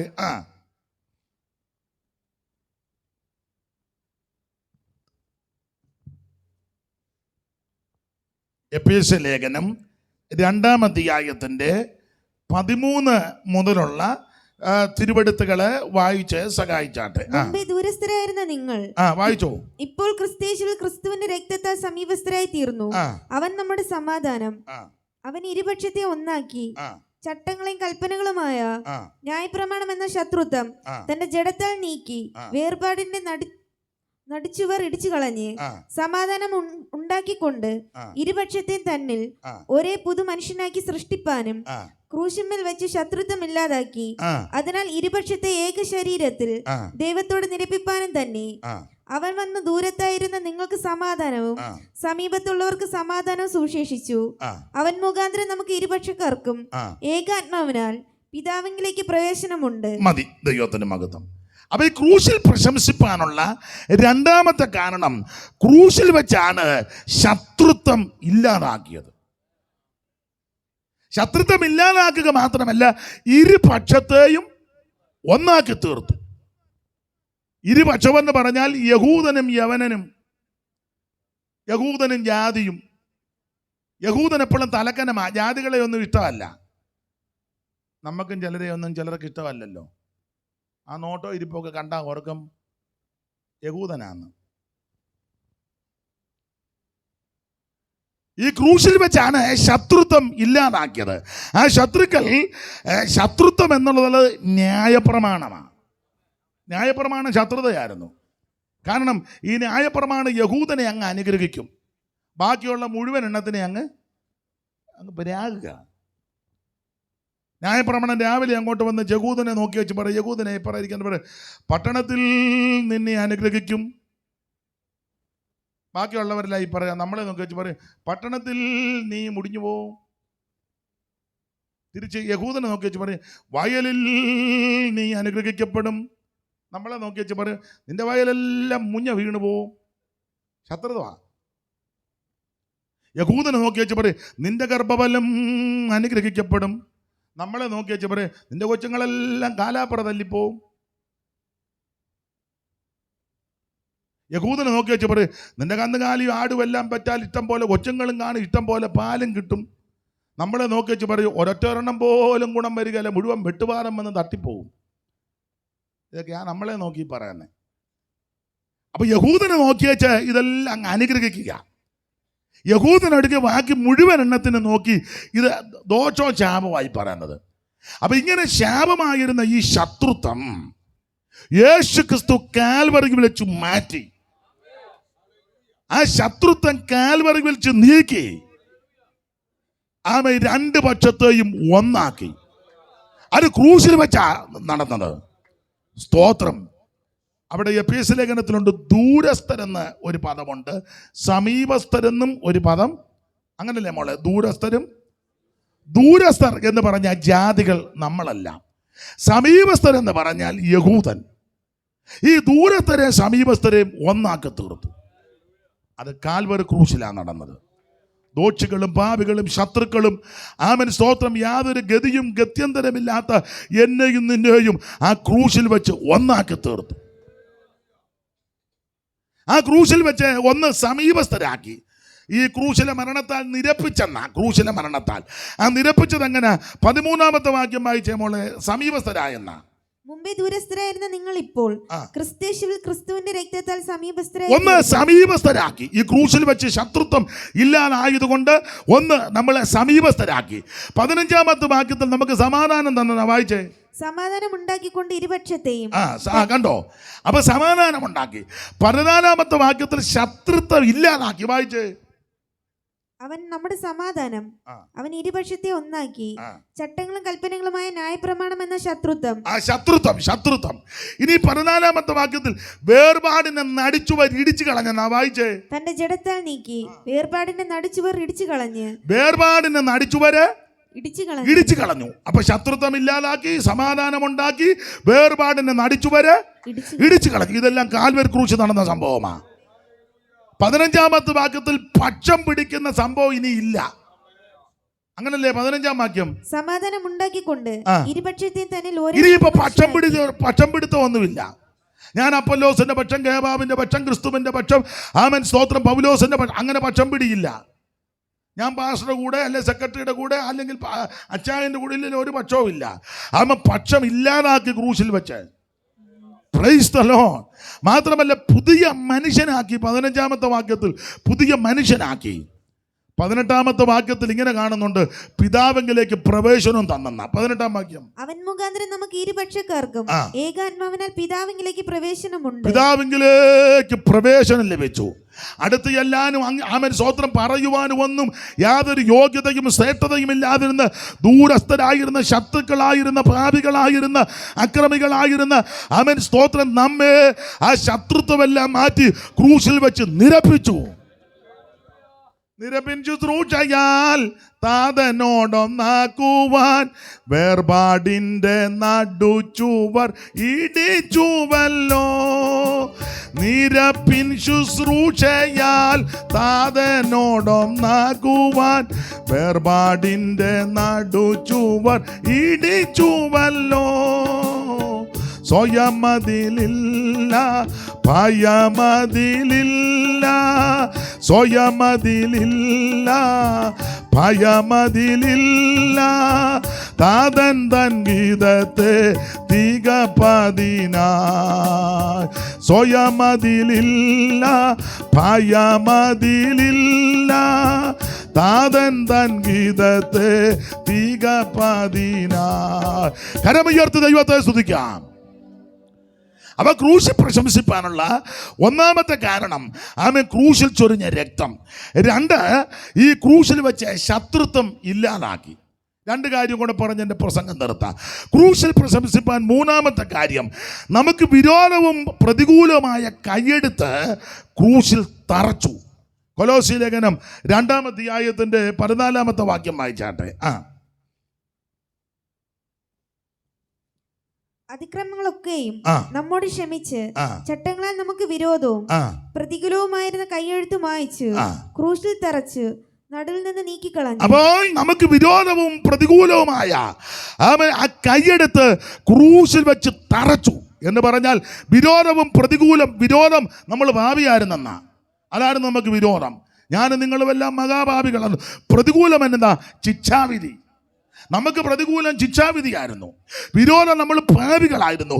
യേശു ഇത് രണ്ടും ആമേൻ ക്രൂശിൽ വഹിച്ചു എന്ന് യെശയ്യാ പ്രവചനം 53-ാം അധ്യായം 4-5 വാക്യത്തിൽ കാണുന്നുണ്ട്. എന്ന് പറഞ്ഞാൽ ശാപവും പാപവും വിരോധമായിരുന്ന മുഴുവൻ യേശു കാൽവരി ക്രൂശിൽ നമുക്ക് വേണ്ടി വഹിച്ചു. വായിച്ച യെശയ്യാ പ്രവചനം 53-ാം അധ്യായത്തിന് 4-5 വായിച്ചേ. ദൈവത്തിന് മഹത്വം. നമ്മുടെ രോഗങ്ങളെ അവൻ വഹിച്ചു. നമ്മുടെ രോഗങ്ങളെ അവൻ വഹിച്ചു. നമ്മുടെ വേദനകളെ അവൻ ചുമന്നു. നാമോ ദൈവം അവനെ ശിക്ഷിച്ചും അടിച്ചും ദണ്ഡിപ്പിച്ചും ഇരിക്കുന്നു എന്ന് വിചാരിച്ചു. എന്നാൽ അവൻ നമ്മുടെ അതിക്രമങ്ങൾ നിമിത്തം മുറിവേറ്റു, നമ്മുടെ അതിക്രമങ്ങൾ നിമിത്തം തകർന്നും ഇരിക്കുന്നു. നമ്മുടെ സമാധാനത്തിനുള്ള ശിക്ഷ അവന്റെ മേലായി. അപ്പൊ ശ്രദ്ധിക്കുക, ഈ വിരോധവും പ്രതികൂലമാകുന്ന കൈയെടുത്ത് ക്രൂശിൽ തറച്ചു. അവൻ വിരോധവും പ്രതികൂലവും എന്ന് പറഞ്ഞാൽ വിരോധം പാപിയാണെന്ന്, പ്രതികൂലം നമുക്ക് ശിക്ഷാവിധി. ഇത് രണ്ടും യേശു കാൽവറിയിലെ ക്രൂശിൽ നമുക്ക് വേണ്ടി വഹിച്ചു. അവൻ പാപി എന്നുള്ള ആ മുദ്ര മാറ്റി വിരോധമായുള്ള ശിക്ഷാവിധിയിൽ നിന്ന് നമ്മെ രക്ഷിച്ചു. പത്രോസിൻ്റെയും യോഹന്നാൻ്റെയൊക്കെ ഭാഷ പറഞ്ഞാൽ ഇപ്പം നമുക്കൊരു നേരത്തെ വിരോധവും പ്രതികൂലമാണ്. വിരോധികളെന്നാ സ്തോത്രം. വിരോധികളെന്നും പ്രതികൂലെന്നുമൊക്കെ പാപിയാണെന്നാ. എന്നാൽ ആ പേര് ക്രൂശിൽ വെച്ച് മാറ്റി ഇപ്പം നമുക്കൊരു പേര് തന്നു. കാൺമീൻ നാം ദൈവമക്കൾ. കാൺമീൻ നാം ദൈവമക്കൾ. ദൈവമക്കളെ നമ്മൾ ഭാഗ്യശാലികളാ. അതുകൊണ്ടാണ് നമ്മൾ ക്രൂശിൽ പ്രശംസിക്കുന്നത്. വിരോധവും പ്രതികൂലമാകുന്ന കൈയെടുത്ത് മായിച്ച് ക്രൂശിൽ തറച്ച് ആമേൻ നമ്മെ ദൈവമക്കളാക്കി തീർത്തു. അതുകൊണ്ടാണ് ക്രൂശിൽ പ്രശംസിക്കുന്നത്. ഞാൻ എൻ്റെ വാക്കുകൾ നിർത്തട്ടെ. സ്തോത്രം. 9:30 ആകുമ്പോഴാണല്ലോ യോഗം നിർത്തേണ്ടത്. ഈ വാച്ചയിൽ 5 മിനിറ്റ് കൂടെ ഉണ്ട്, കൃത്യം നിർത്തും. ചിലർക്ക് എന്നെപ്പറ്റി ഒരു ധാരണയുണ്ട്, അയാൾ സമയത്തും കാലത്തും നിർത്തുന്നവനല്ലെന്ന്. അതുകൊണ്ടായിരിക്കാം ചിലർ പെട്ടെന്ന് എഴുന്നേറ്റ് പോകുന്നത്. ചിലർ ചിന്തിക്കും, സ്തോത്രം, ഇന്ന് 10:30 ആയാലും പുള്ളി നിർത്തുമെന്ന് തോന്നുന്നില്ല, ഇരുന്ന് പോയാലും ഇവിടെ ഇരുന്ന് പോകും, എന്നാൽ പോയേക്കാന്ന് ഓർത്തായിരിക്കും. അല്ല, കൃത്യസമയത്ത് ഇന്ന് നിർത്തും, നാളെ ഇച്ചിരി നേരത്തെ പ്രസംഗിക്കും. ക്രൂശിൽ പ്രശംസിപ്പാൻ കാരണം 4, ഈ ക്രൂശിൽ പ്രശംസിപ്പാനുള്ള 4-ാമത്തെ കാരണം ആമേൻ കൊലോസ്യ ലേഖനം 2:15 പഠിക്കുമ്പോൾ ക്രൂശിൽ ജയോത്സവം കൊണ്ടാടി. അതുകൊണ്ട് ആ ക്രൂശിൽ പ്രശംസിക്കുന്നത്. വായിച്ച മോള് 2 കൊലോസ്യ ലേഖനം 2:15. വാഴ്ചകളെയും അധികാരങ്ങളെയും ആയുധവർഗം വെപ്പിച്ച് ക്രൂശിൽ അവരുടെ മേൽ ആ. ജയോത്സവം ക്രൂശിൽ ഒന്നുകൂടെ വായിച്ചേ 15-ാം വാക്യം. വാഴ്ചകളെയും അധികാരങ്ങളെയും ആയുധവർഗം വെപ്പിച്ച് ക്രൂശിൽ അവരുടെ മേൽ ജയോത്സവം കൊണ്ടാടി. ക്രൂശിൽ അവന്റെ മേൽ ജയോത്സവം കൊണ്ടാടി. ദൈവത്തിന് സ്തോത്രം. ആ ആയുധവർഗം എന്താന്ന് ചോദിച്ചാൽ മരണം. ഉൽപ്പത്തി പുസ്തകം 3-ാം അധ്യായം മുതൽ പഠിക്കുമ്പോൾ പാപനിമിത്തമാണ് മരണം പ്രവേശിച്ചത്. ആ മരണമാണ് ആയുധവർഗം. ഈ ആയുധവർഗം എടുത്താണ് പിശാച്, പഴയ പാമ്പ് പിശാച് ആദ്യം മുതൽ പ്രവർത്തനം തുടങ്ങിയത്. കൊല്ലിക്കുന്നു മരണം. എന്നാൽ ആ ആയുധവർഗം യേശു കാൽവറിയിൽ വെപ്പിച്ചു. തൻ്റെ മരണത്താൽ മരണത്തിൻ്റെ അധികാരിയാകുന്ന പിശാചിനെ തൻ്റെ മരണത്താൽ പരാജയപ്പെടുത്തി മരണഭീതികളിൽ അടിമപ്പെട്ട് കിടരുന്ന എന്നെയും നിന്നെയും യേശു രക്ഷിച്ചു. ഈ ആയുധവർഗം വെപ്പിച്ചത് ക്രൂശിലാ. അതുകൊണ്ട് ആ ക്രൂശിൽ പ്രശംസിക്കുന്നത് എന്ന് പറഞ്ഞാൽ നമുക്ക് ആ ക്രൂശിൽ നമുക്ക് ജയം കൊണ്ടാടി. എന്തുവാ നമ്മുടെ ജയം? കുഞ്ഞാടിൻ്റെ രക്തനിമിത്തമാണ് നമുക്ക് ജയം. അതിന് ജയോത്സവം എന്നാണ് പറയുന്നത്. നമുക്ക് ജയോത്സവമുണ്ട്. ഇവിടെ ക്രൂശിൽ. എന്തിലൊക്കെയാ ജയോത്സവം? 1 സാത്താൻ്റെ മേൽ, 2 ജഡത്തിൻ്റെ മേലെ, 3 ദ്രവ്യാഗ്രഹത്തിൻ്റെ മേൽ, 4 മരണത്തിൻ്റെ മേൽ. അതൊന്നും വിസ്തരിക്കുന്നില്ല, വാക്യങ്ങൾ എടുപ്പിക്കുന്നില്ല. ഇന്ന് രാത്രി എനിക്കും നിങ്ങൾക്കും പ്രശംസിപ്പാൻ കാരണം ക്രൂശിൽ യേശു ജയോത്സവം കൊണ്ടാടി. മരണത്തിൻ്റെ അധികാരിയാകുന്ന പിശാചിനെ തൻ്റെ മരണത്താൽ പരാജയപ്പെടുത്തി അവൻ്റെ ആയുധവർഗം ക്രൂശിൽ വെപ്പിച്ച് യേശു അതിൻ്റെ മേൽ ജയം കൊണ്ടാടി. ഇന്ന് രാത്രി എനിക്കും നിങ്ങൾക്കും പ്രശംസിപ്പാൻ കാരണം ക്രൂശിന്മേൽ ജയമുണ്ട്. ജീവിതത്തിൽ പരാജയവും തകർച്ചകളും പാളിച്ചകളും വന്ന് ആരെങ്കിലും ഇന്ന് രാത്രി എന്നെ കേൾക്കുന്നെങ്കിൽ ഈ പ്രഥമ രാത്രിയിൽ പറയട്ടെ, നിനക്ക് ക്രൂശിൽ ജയമുണ്ട്. ക്രൂശിൽ വെച്ച് ശത്രുത്വമില്ലാതാക്കി, പ്രൈസ് ദി ലോർഡ്, ക്രൂശിൽ വെച്ച് ഇരുപക്ഷത്തെയും ഒന്നാക്കി. ഇന്ന് രാത്രി ആ കർത്താവിൻ്റെ ക്രൂശിൽ നമുക്കൊന്ന് പ്രശംസിക്കാം. ഇന്ന് രാത്രി ഒന്ന് സമർപ്പിക്കുക. എല്ലാവരും ഒരു നിമിഷം ഒന്ന് പ്രാർത്ഥിക്കുക. യേശുവേ, എന്നെ ഇന്ന് രാത്രി രക്ഷിക്കണം. യേശുവേ, എൻ്റെ പാപങ്ങളെ അവിടുന്ന് മോചിക്കണം. യേശുവേ, ഇന്ന് രാത്രി എന്നെ വിടുവിക്കണം. എൻ്റെ ഉള്ളത്തിലേക്ക് അവിടെ നിന്ന് എഴുന്നള്ളി വരണം. ആര് പ്രാർത്ഥിക്കും അവരെ ഇന്ന് രാത്രി യേശു രക്ഷിക്കും. ആ ക്രൂശിൽ പ്രശംസിക്കണം. ക്രൂശിലായിരിക്കണം നമ്മുടെ പ്രശംസ. ഇന്ന് രാത്രി കർത്താവിൻ്റെ കാൽവരി ക്രൂശിലേക്ക് കൺകൾ ഉയർത്തുക. ആമേൻ. മനുഷ്യവർഗത്തിൻ്റെ പാപം വഹിച്ചുകൊണ്ട് മനുഷ്യവർഗത്തിൻ്റെ ശാപദോഷങ്ങൾ മാറ്റുവാൻ ഒരുവൻ കാൽവരി ക്രൂശിൽ നമുക്ക് വേണ്ടി യാഗമായി ഇന്ന് രാത്രി ക്രൂശിങ്കിലേക്ക് കൺകൾ ഉയർത്തുക. വാണുകളാൽ തൂങ്ങപ്പെട്ട് കിടക്കുന്നവൻ, കണ്ടാൽ ആളല്ലെന്ന് തോന്നുമാറ് വിരൂപമാക്കപ്പെട്ടവൻ, മുഖമെല്ലാം രോമങ്ങൾ പിടിതെടുത്ത് വീർത്ത് നീര് വെച്ച് മുൾക്കിരീടധാരിയായി മുഖത്ത് അവനത് വിരൂപമായി കണ്ണ് മൂടിക്കെട്ടി കന്നത്തടിയേറ്റ് കാർക്കിച്ച് തുപ്പലേറ്റ് അതിനിന്ദിതനായി പീഡകളാലും പങ്കപ്പാടുകളാലും സഹിച്ച് മുതുക ഉടവുചാല് പോലെ നീളത്ത് കീറപ്പെട്ടവനായി ആ കാൽവറിയുടെ മാർവിൽ ദുഷ്പ്രവർത്തിക്കാരുടെ നടുവിൽ ഇരുമ്പാണുകളിൽ തൂങ്ങപ്പെട്ട് കിടക്കുന്ന യേശുവിനെ ഇന്ന് രാത്രി നോക്ക്. നിനക്ക് രക്ഷയാ. എനിക്കോ നമ്മുടെ കർത്താവാകുന്ന യേശു ക്രിസ്തുവിൻ്റെ ക്രൂശിലല്ലാതെ പ്രശംസിപ്പാൻ ഇടവരരുത്. ആ ക്രൂശിൽ വെച്ച് ശത്രുത്വമില്ലാതാക്കി, ക്രൂശിൽ വെച്ച് നിരപ്പുണ്ടാക്കി, ക്രൂശിൽ വെച്ച് സമാധാനമുണ്ടാക്കി, ക്രൂശിൽ നമുക്ക് ജയമുണ്ട്. എല്ലാവരും ഇന്ന് രാത്രി പ്രാർത്ഥിച്ചാട്ടെ. കർത്താവിൻ്റെ കരങ്ങളെ നമ്മൾ ഒന്ന് സമർപ്പിക്കാം. കരമുയർത്താനൊന്നും ഞാൻ പറയുന്നില്ല. ഇരിക്കുന്ന ഇടത്തിരുന്ന് പ്രാർത്ഥിക്ക്. യേശുവേ, ഞാനൊരു പാപിയാ, എന്നെ രക്ഷിക്കണം. യേശുവേ, അവിടുത്തെ പരിശുദ്ധ രക്തത്താൽ എന്നെ കഴുകണം. യേശുവേ, ഇന്ന് രാത്രി എന്നെ രക്ഷിക്കണം. ആര് പ്രാർത്ഥിക്കും അവരെ ഇന്ന് രാത്രി യേശു രക്ഷിക്കും. എല്ലാവരും വരുന്ന പക്ഷെ സമർപ്പിച്ച് പ്രാർത്ഥിക്കും. മാറിടാത്ത യേശുനാഥൻ മാറ്റും നിന്റെ വേദന, പാപത്താലും രോഗത്താലും കലങ്ങിടേണ്ട, കടന്നുവാ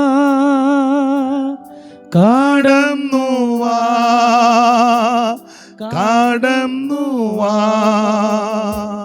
യേശു നിന്നെ വിളിക്കുന്നു. കടന്നുവാ കടന്നുവാ, യേശു നിന്നെ വിളിക്കുന്നു. മാറിടാത്ത യേശുനാഥൻ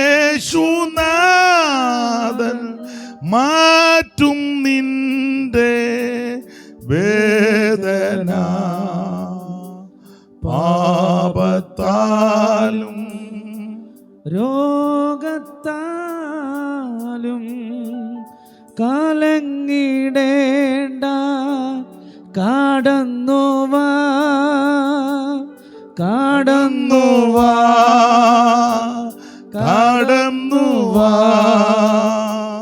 യേശു നിന്നെ വിളിക്കുന്നു. ഈ രാത്രിയിൽ നമുക്കൊന്ന് സമർപ്പിക്കാം. കർത്താവിനെ സേവിപ്പാൻ, കർത്താവിനെ ആരാധിപ്പാൻ, കർത്താവിൻ്റെ മകനായി മകളായി തീരുവാൻ നമ്മെ സമർപ്പിക്കാം. താല്പര്യമുള്ളവർ എന്നോട് ചേർന്ന് ഒരു നിമിഷം ഒന്ന് പ്രാർത്ഥിച്ചാട്ടെ. യേശുവേ, ഞാനൊരു പാപിയാണ്. യേശുവേ, അവിടുത്തെ പരിശുദ്ധ രക്തത്താൽ എന്നെ കഴുകണമേ. യേശുവേ, എൻ്റെ ഉള്ളത്തിലേക്ക് വരണമേ. എന്നെ അവിടുത്തെ മകനാക്കി, പൈതലാക്കി, മകളാക്കി തീർക്കണമേ. അവിടുന്ന് എന്നെ രക്ഷിക്കണമേ. ആമേൻ. എന്നോടുകൂടെ പ്രാർത്ഥിച്ച എല്ലാവരെയും ദൈവം അനുഗ്രഹിക്കുകയും രക്ഷിക്കുകയും ചെയ്യട്ടെ. കർത്താവ് അനുവദിച്ചാൽ നാളെ വൈകിട്ട് നമുക്ക് നേരത്തെ വചനം ധ്യാനിപ്പാൻ ദൈവം കൃപ നൽകട്ടെ. ഇത് പ്രാരംഭ രാത്രി ആയതുകൊണ്ടാണ് ഈ നിലയിൽ ഇന്ന് രാത്രി മെസ്സേജ് ഒരുക്കിയത്. ദൈവം അനുവദിച്ചാൽ നാളെ വേറൊരു നിലയിൽ ദൈവവചനം സംസാരിപ്പാൻ കർത്താവ് ശരണപ്പെടുന്നു. ദൈവം നിങ്ങളെ എല്ലാവരെയും അനുഗ്രഹിക്കുമാറാകട്ടെ. ആമേൻ. Thank you. ഒരു നിമിഷം കൂടി നമുക്ക് ദൈവസന്നിധിയിൽ കണ്ണുകളടയ്ക്കാൻ പ്രാർത്ഥിക്കാം.